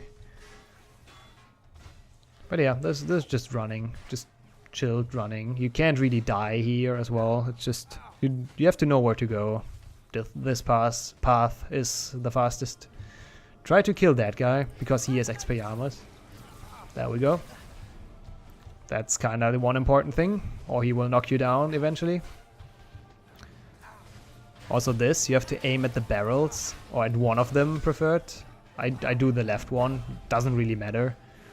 But otherwise you can't get through there, so you have to push one of the barrels out of the way. But at this point it's just running, running and more running. Sometimes you get lucky. It's not even lucky, I think. It happens every time, I think. And the Dementors follow you. Because it kinda makes you a little bit faster. At least it feels like you run faster. But nothing you can do to influence that.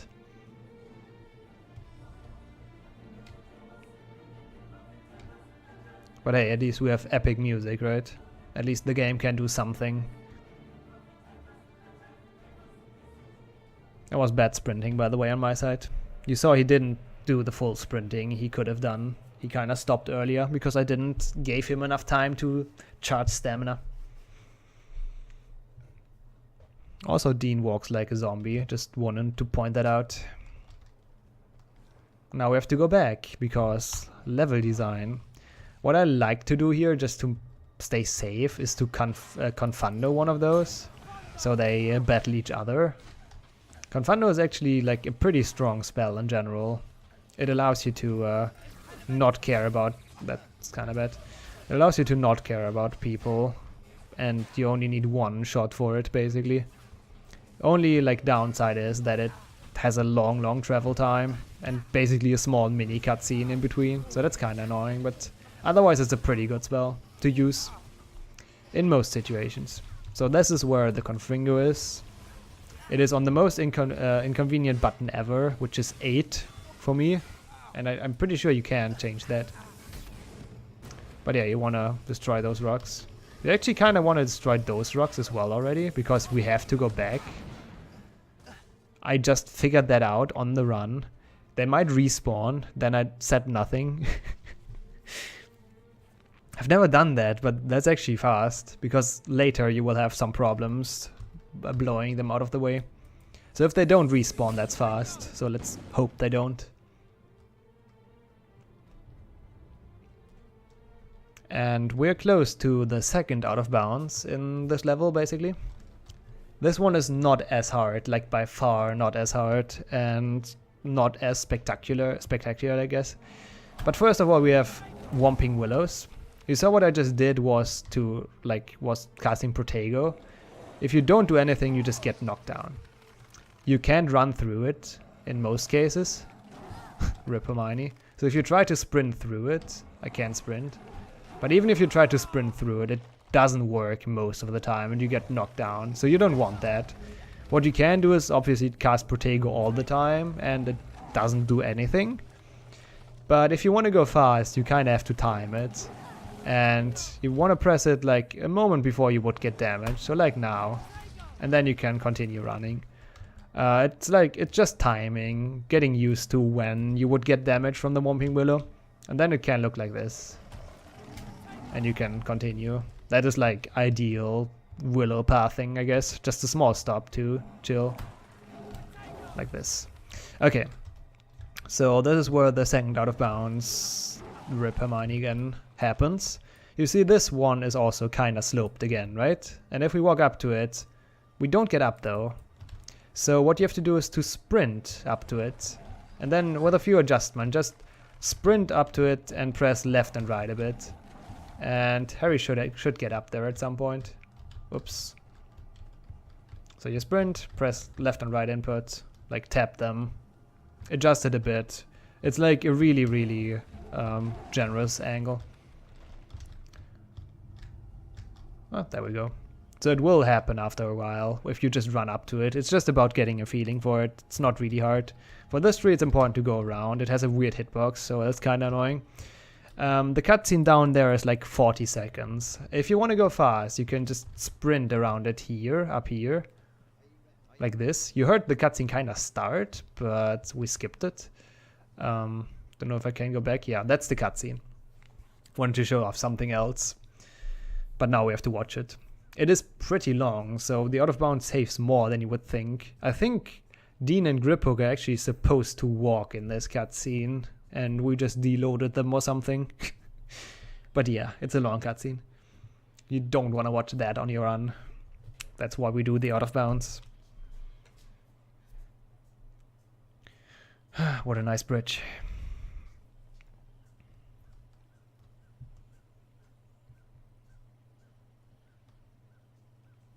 Yep. I don't know how long that is, but definitely too long. And it's still going. So if you trigger that one, that is really, really bad for your run, obviously. It's really slow. And since the out of bounds is really easy, that's definitely one of the ones you should consider. Is that even supposed to happen? I don't know. I've never watched this cutscene.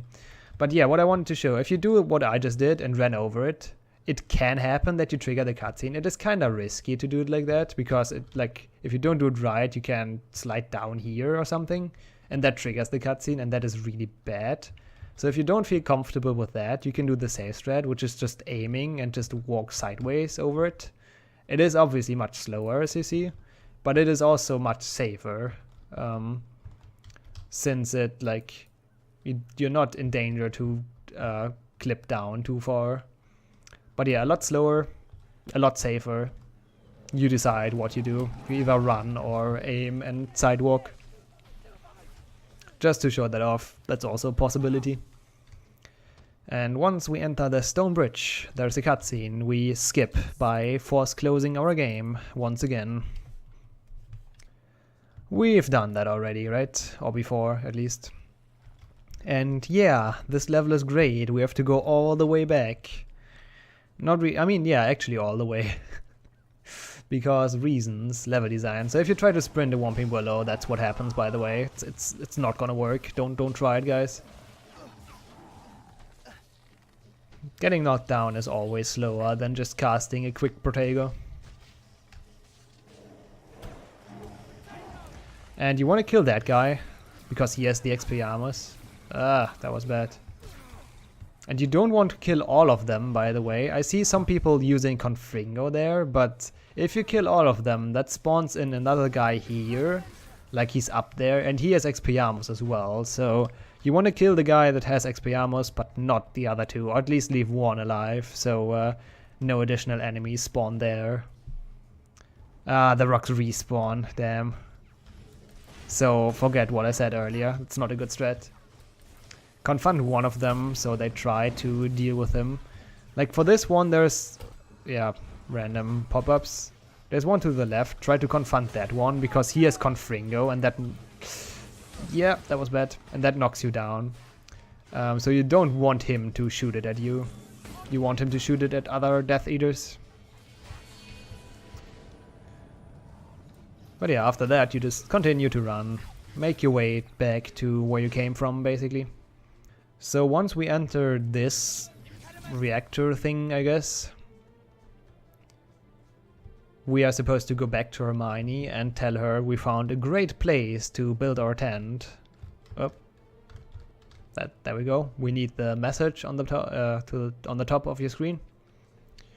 And Hermione is RNG. Like, the best I've seen is that she was here when I returned.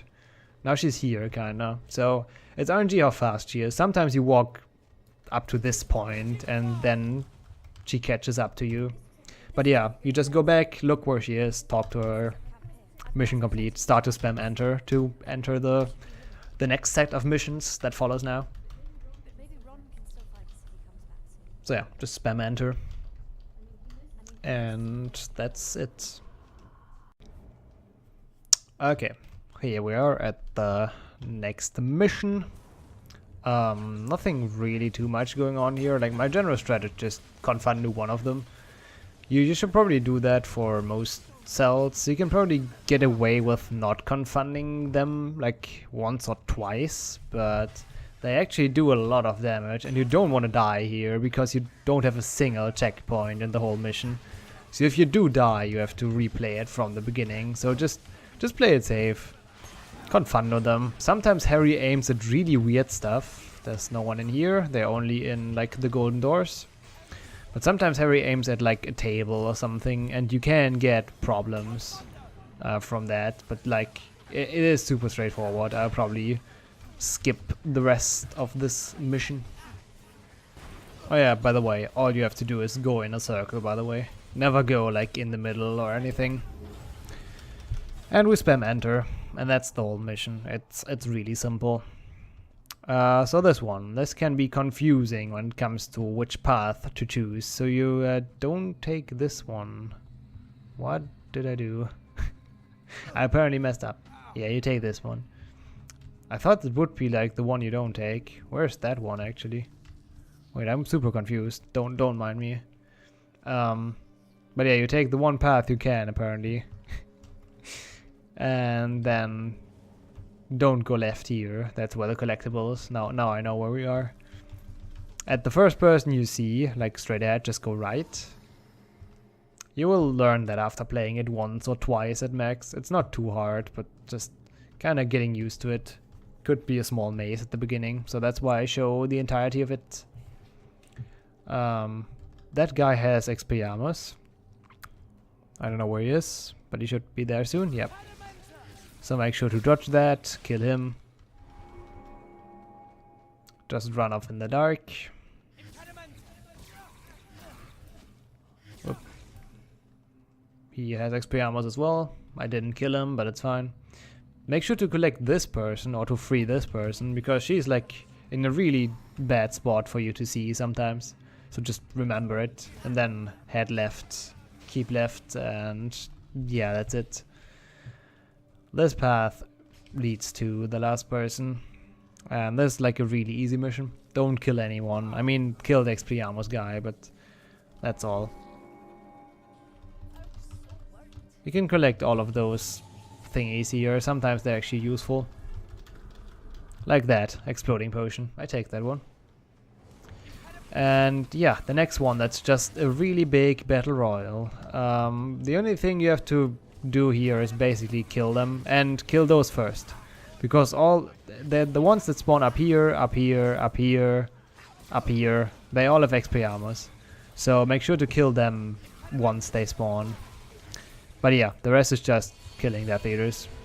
I will fast forward this and see you in the next real level.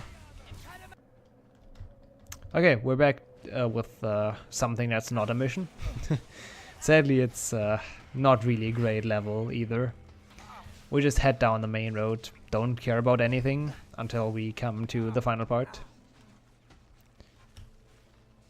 Just the main road, easy to find, nothing to mess up. And here I like to confront one of the two guards, like that one. So they battle each other, because they actually do quite a lot of damage. And for the last one, I like to just exploding potion him. Because otherwise he can be in the way and he can block the entrance, and that's really annoying. So I make sure to get rid of him. This is the right grave, press E, quit out of the cutscene, that was slow, close the game, reopen the game, see you in a bit. Okay, just restarted the game, nothing to press out of that load, since it just starts with a cutscene. Here we're supposed to follow Bathilda, backshot, and we will do so. You cannot spellcast here. I mean you can, but you don't gain sprint. That was my point, because that would be fast, but no, you have to walk slow, so we do the old sideways aim strat. It's kinda annoying on this graveyard, because it's hard to hit the exit, but yeah, just have to get used to it, so you know where to walk, but just aim, side walk. Make sure to stay close to the houses here, because Bathilda can block you, yeah, like that. I didn't stay close enough to the houses, and I ran against Bathilda. And that slowed me down, obviously, so make sure to stay really close to the house and then sidewalk, get past her. It's fast. Snake fight. God damn, this cutscene is creepy. Snake fight is just spam. You have to try to aim at the head.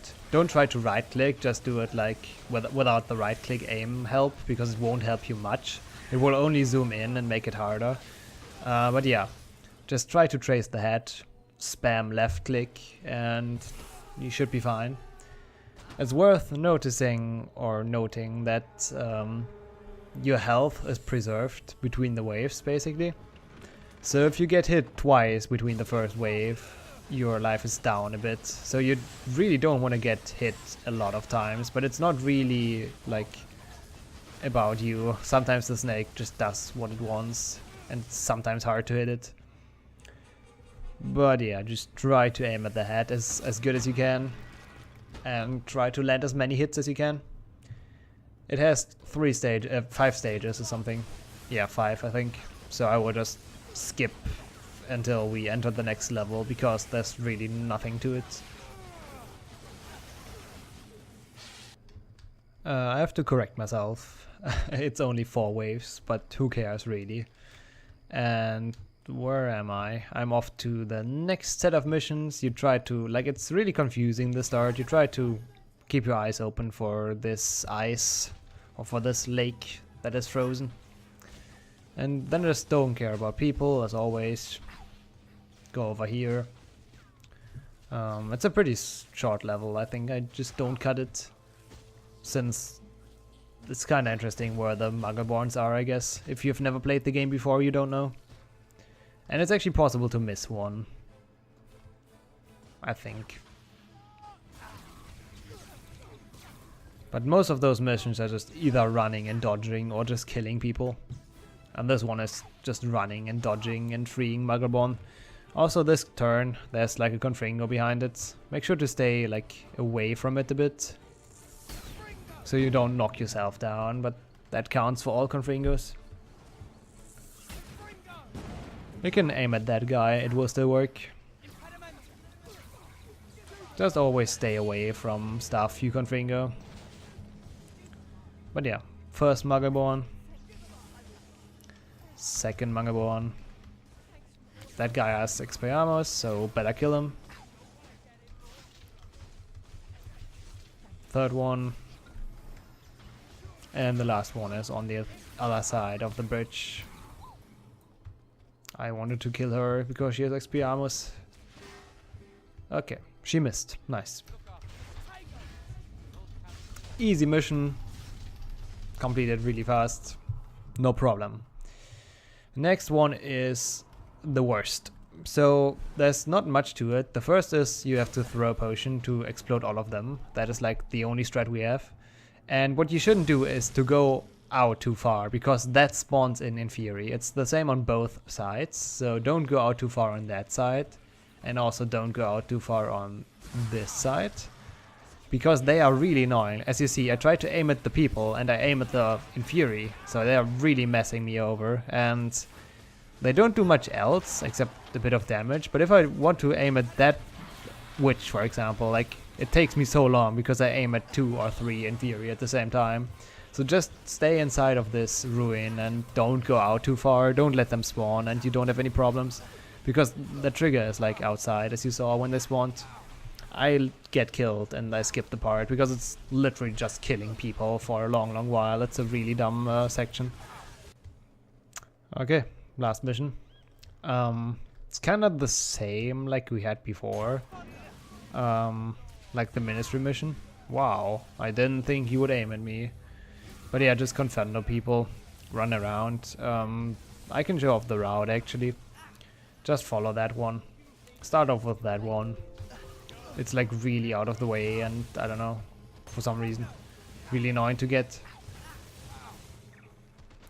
Always, if you see 2 Death Eaters next to each other, you can Confondo one of them, and it works well. Cheers, mate. And then go over here on the other side of the road, basically. 2 spawn in here, Confondo 1, and easy game. And basically the same for all of the 6 muggles. Or Muggleborn, rather. Next one is up here.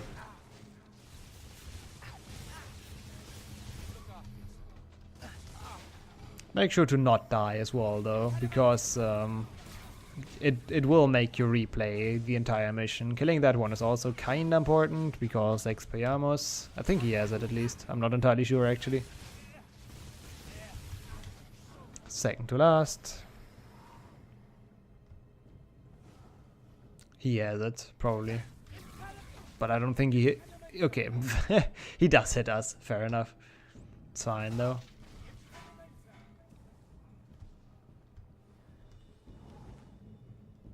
And the last one is not here, but in the very last part of the street. And for that one you don't even need Confando, because you can just chill here in Protego and everything is fine. And we got the missions down. We should move on. I think as long as we don't go anywhere that can be associated with you, we should be safe. What about Ron? If he was coming back, he'd be back by now. We need to move on.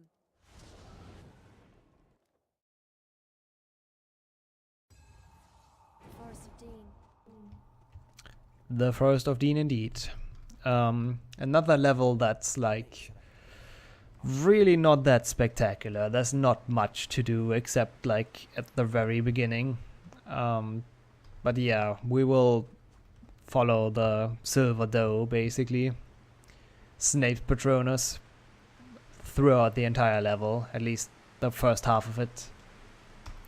And it's just running and casting a few Confringos, so you don't have to switch your spell to anything else except Confringo for the entire first half, up until the Medallion fight, or the Horcrux fight.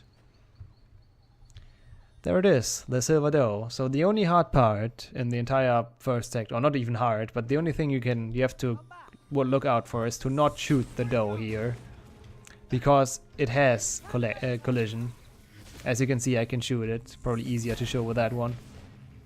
So what happens to a lot of people is that they just suicide bomb themselves at the beginning of the level. So make sure to shoot around it, or to not hit it with your Confringo. And then it's just running and exploding stuff. I forgot to explode this one. I'm smart. So I will cut to the end of this level. You don't have to follow the doe, by the way. You're faster, and if you know the way, and the way is pretty obvious, then you can just run ahead. Oh yeah, another thing for those Whomping Willows actually, that you will encounter on your way, is that you can kind of dodge them by just going to the right, and for that one to the left. So they have like a weird hitbox, and it's faster to just dodge them with those small movement optimizations than casting Protego. We are at the end of the Horcrux cutscene thing. Don't skip that one, obviously. With the Godric, with the quitting out, force crashing the game. And now we have to do the boss fight, and that's actually a somewhat interesting fight. I would recommend Impedimenta throughout the entire fight. And also, important, don't stand still, because what will happen is this. You die, like relatively quickly. So I just shoot at the heads like that. They kinda line up like that, and Impedimenta does a lot of damage. So you just don't wanna stand still, you just wanna keep moving.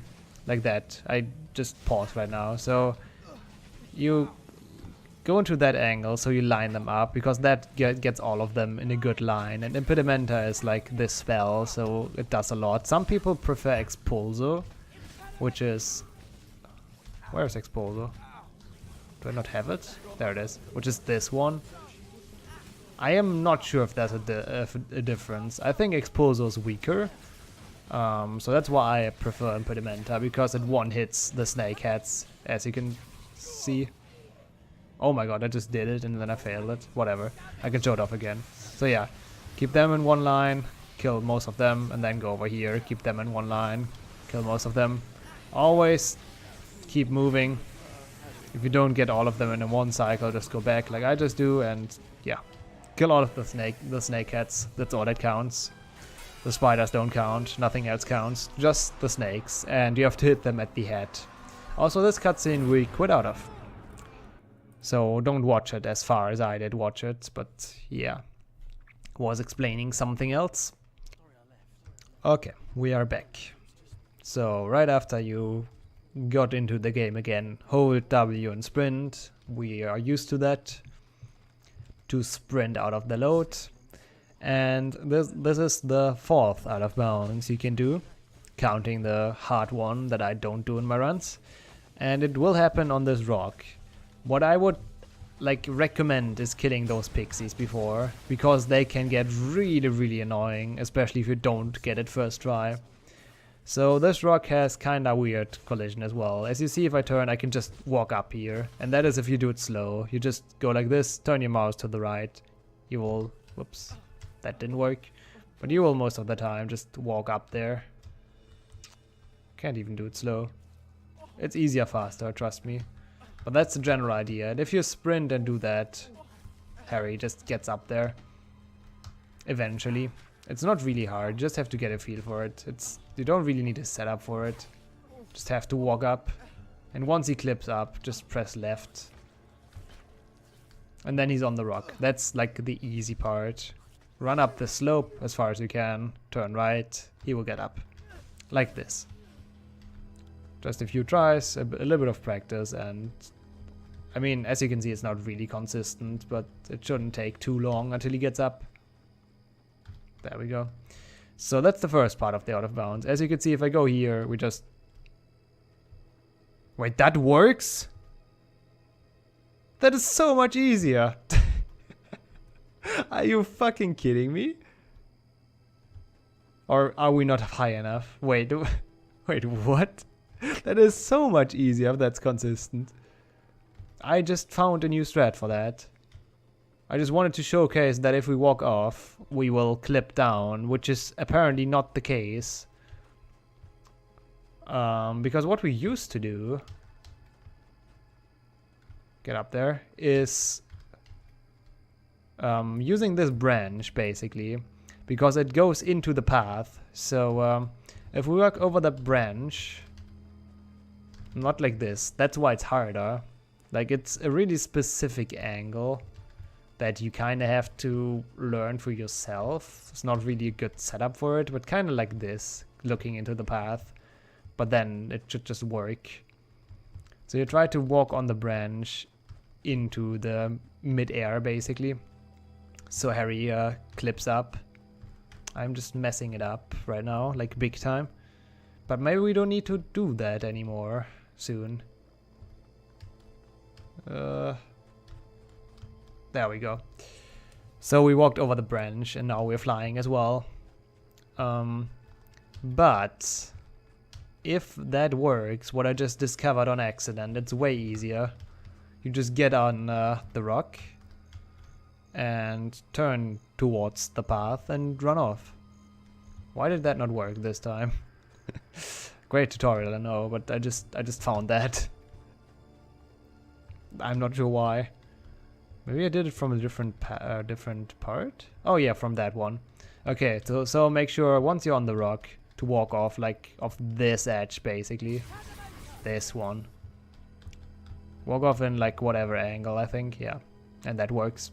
And now we're flying again, as we did before, just like now we're really flying in above the path.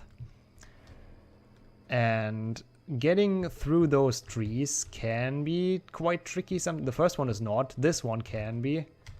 You don't want to clip down too much, because then you can't make it over the invisible barrier. But yeah, just adjust a bit, try a bit, and you will get past the trees eventually. They have like weird hitboxes. You have to get used to it, but it's not too hard. And then just walk straight here. Oh, I've actually never realized there's a railroad here, but yeah, makes sense, I guess. And onto this snowy mountain. It's just straight from leaving that path. Just straight here, down here. Easy as that, especially after what I just randomly found. That's interesting. Tutorials apparently help even the people that do them. Because the strat we used to do, as you saw, was way harder and way more inconsistent. So I'm actually kind of glad I found that. Yeah, the two willows again. Can juke them the same like you did in the first way. That was not good, but it's the same theory. For the first one, you just run to the right, like I did, and for the second one, you ideally dodge that one to the left. Make your confundo ready, because the next part is actually kinda hard if you don't confront anyone. It's really easy to die, and the spiders kinda mess up your aiming, so make sure to just confront some people so they kill each other. Ideally you should hit this guy because he's like in front and he doesn't realize if other people behind him get confronted, but it's fine. Just try to not get knocked down as much as I did right now. Should be good. And just run the rest. Always confront one dude. Ideally the one in front. I completely messed that up with that one. Because if you confront the one next to you, everyone will aim at him as well. I'll probably get one in my back. Oh, maybe not. Nice. Whew. Now you can select Confringo already. For the next one it's kind of confusing because like they have a Death Eater camp in those ruins, but all we have to do is go back a bit, cast at the thing and go to the side. The ruins are just for like a collectible, so it doesn't really matter. In any percent at least. Here we try to get rid of all the guys that have Expelliarmus once again, like this one and the one behind him. There we go. Should be both. Oh, that was another one. Yeah, just learn whoever has Expelliarmus. I kinda messed up something apparently.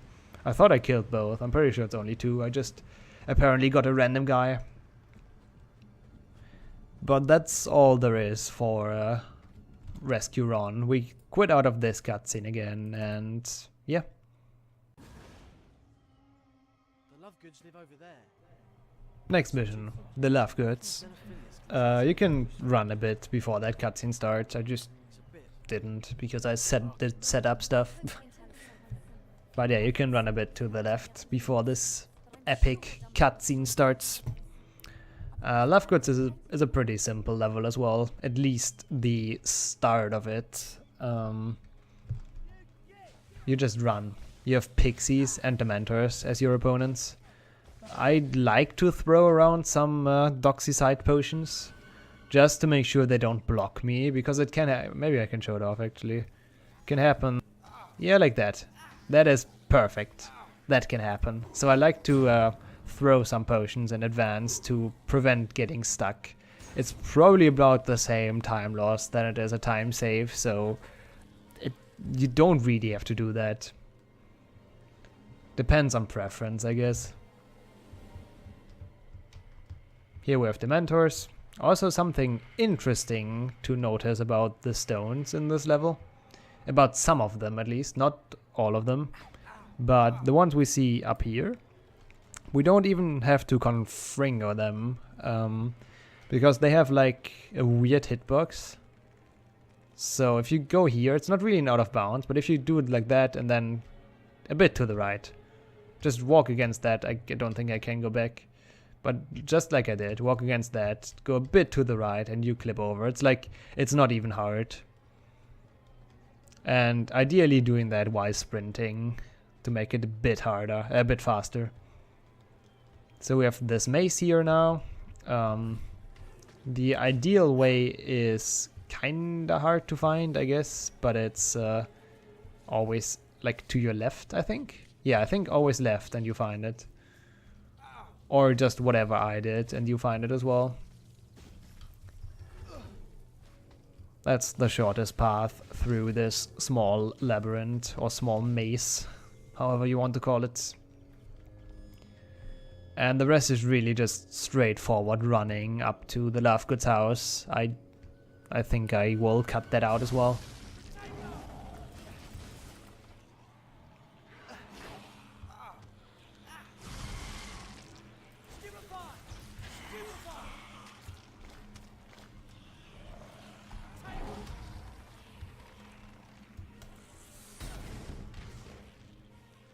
Oh, one thing. The next stones have the same issue, but they are even easier to skip. Like, I can literally just walk over them without doing much on a certain spot, as you just saw. Like, I don't even bother explaining that, but because it's so ridiculously easy to get it. Just run up to it and I'm sure you will get over there within 5 seconds, so not really anything to explain. But I guess since we're here, I probably didn't cut at all anyways. It's not really worth it, because once we arrive at the Lovegood's house, we have to quit out of the cutscene anyways and close the game, so that will be my next cut, I guess. But yeah, most levels in the end game are like really poorly made and nothing really happens in them, so it's just a bunch of running. But no worries, we have one last really nice trick left and 3 minutes of nothing, but yeah, I'll explain later.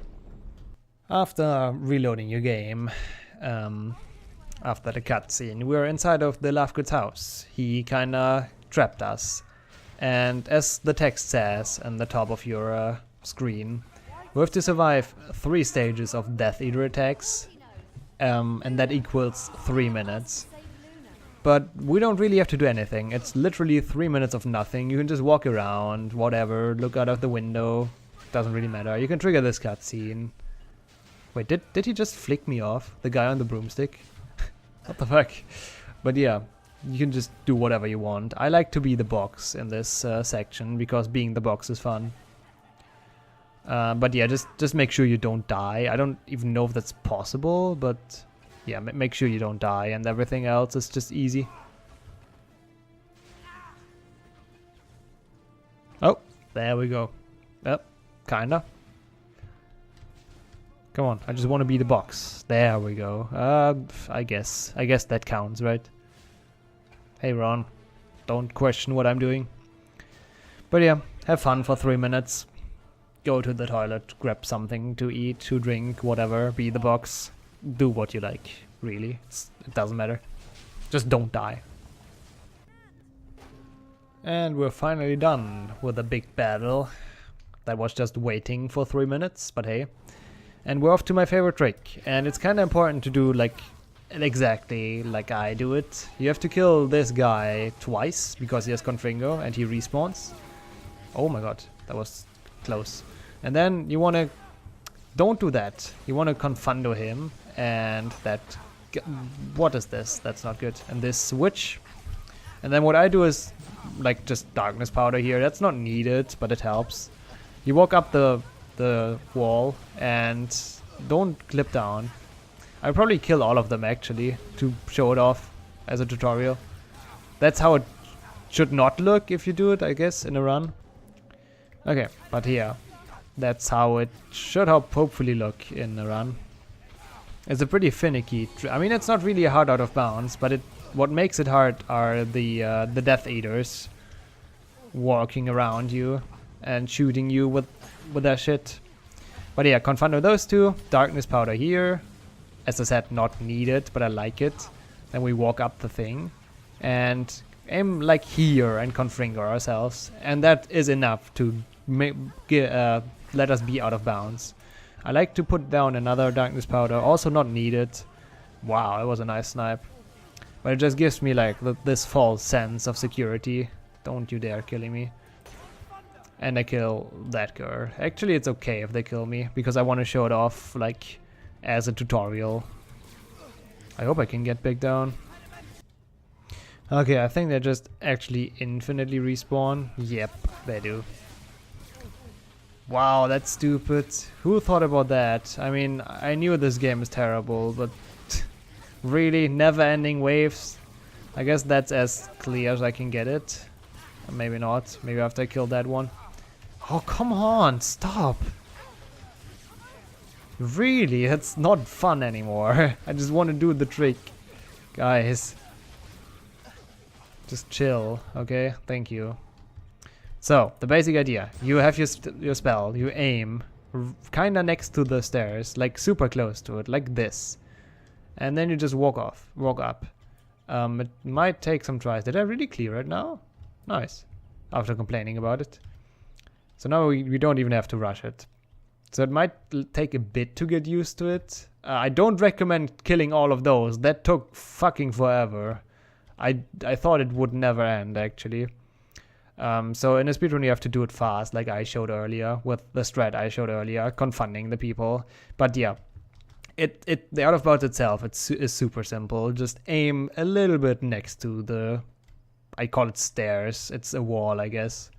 Go up until you touch like this collision wall and aim around here. It doesn't matter. You can aim here, you can aim here, but around here is just the best. Confringo. That didn't work. I'm not entirely sure why. I think I was too far to the wall. So yeah, don't go too far, I guess. Stay like this. Confringo. I am confused. That should work. There we go. Don't know what happened there, why it didn't work, but yeah. That is all you have to do. And then we can run. In a rerun, we would have been shot by spells right now, as you saw last time. I always confront that one, but then I just run and hope nobody hits me that high up. Oh, they actually spawn, so we have an authentic experience. Nice. Nice luck. Not that I expected anything else. But yeah. You may think, yeah, I just run over here, but no, there's an invisible collision. Trust me, I don't want to show it off because I think I get killed. But once you see this tree, it looks different than the other ones. It's orangey. You can go like to the right of this tree. That's the perfect angle, and then just straight ahead. It's not really easy to miss. Not really hard to miss. No, wait, what do I want to say? It's hard to miss. That's what I want to say. Just in this direction. And after you cross the river and this thing, you're here, back at the spawning area, and the only hard part is to find the loading zone, but it's also not too bad. Just walk around a bit, you will find it. That is all there is to the out of bounds, but it gets like 100 times harder from the Death Eaters around you that shoot stuff at you, but yeah. You saw how I did it, just Confundo, like kill the Confringo guy at the spawn twice, and then Confundo the two people I confunded. Lay down a darkness potion if you want to. I like to do it for extra safety. And then just go fast, get it first try. And hopefully that works. It is a big choke point in the run. Here we just want to die fast, because you can't win the whole battle, so we just suicide exploding potion ourselves. That was good. And quit out of this cutscene. After quitting in, we're in the cutscene of Malfoy Manor. I will cut that one out as well, so yeah, see you when I get control back. Okay, we're about to get control. You just run forward, go... Wait, that was bad. Again, we start here. You just run forward and to the right, not to the left. I don't know what I was thinking. Beginning to get tired, which is not a good thing, but hey, the end game is really simple, so no worries. Up the stairs, into the next cutscene, and after that it's just a 30-second survival game.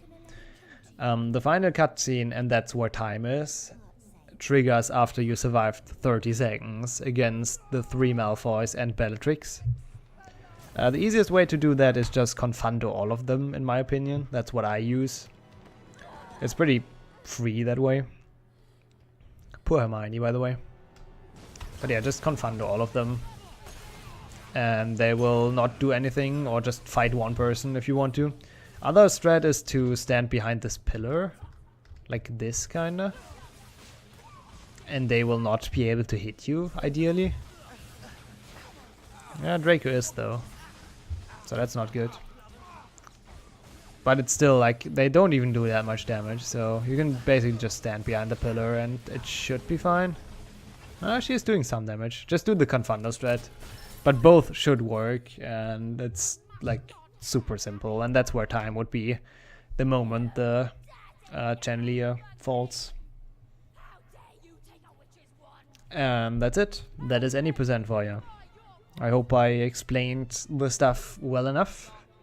The late game is super simple. That's why I rushed it a bit. It's like just run there, kill that guy, run there, and really nothing to optimize or speed up except good pathing and stuff, so I didn't feel like showing it off.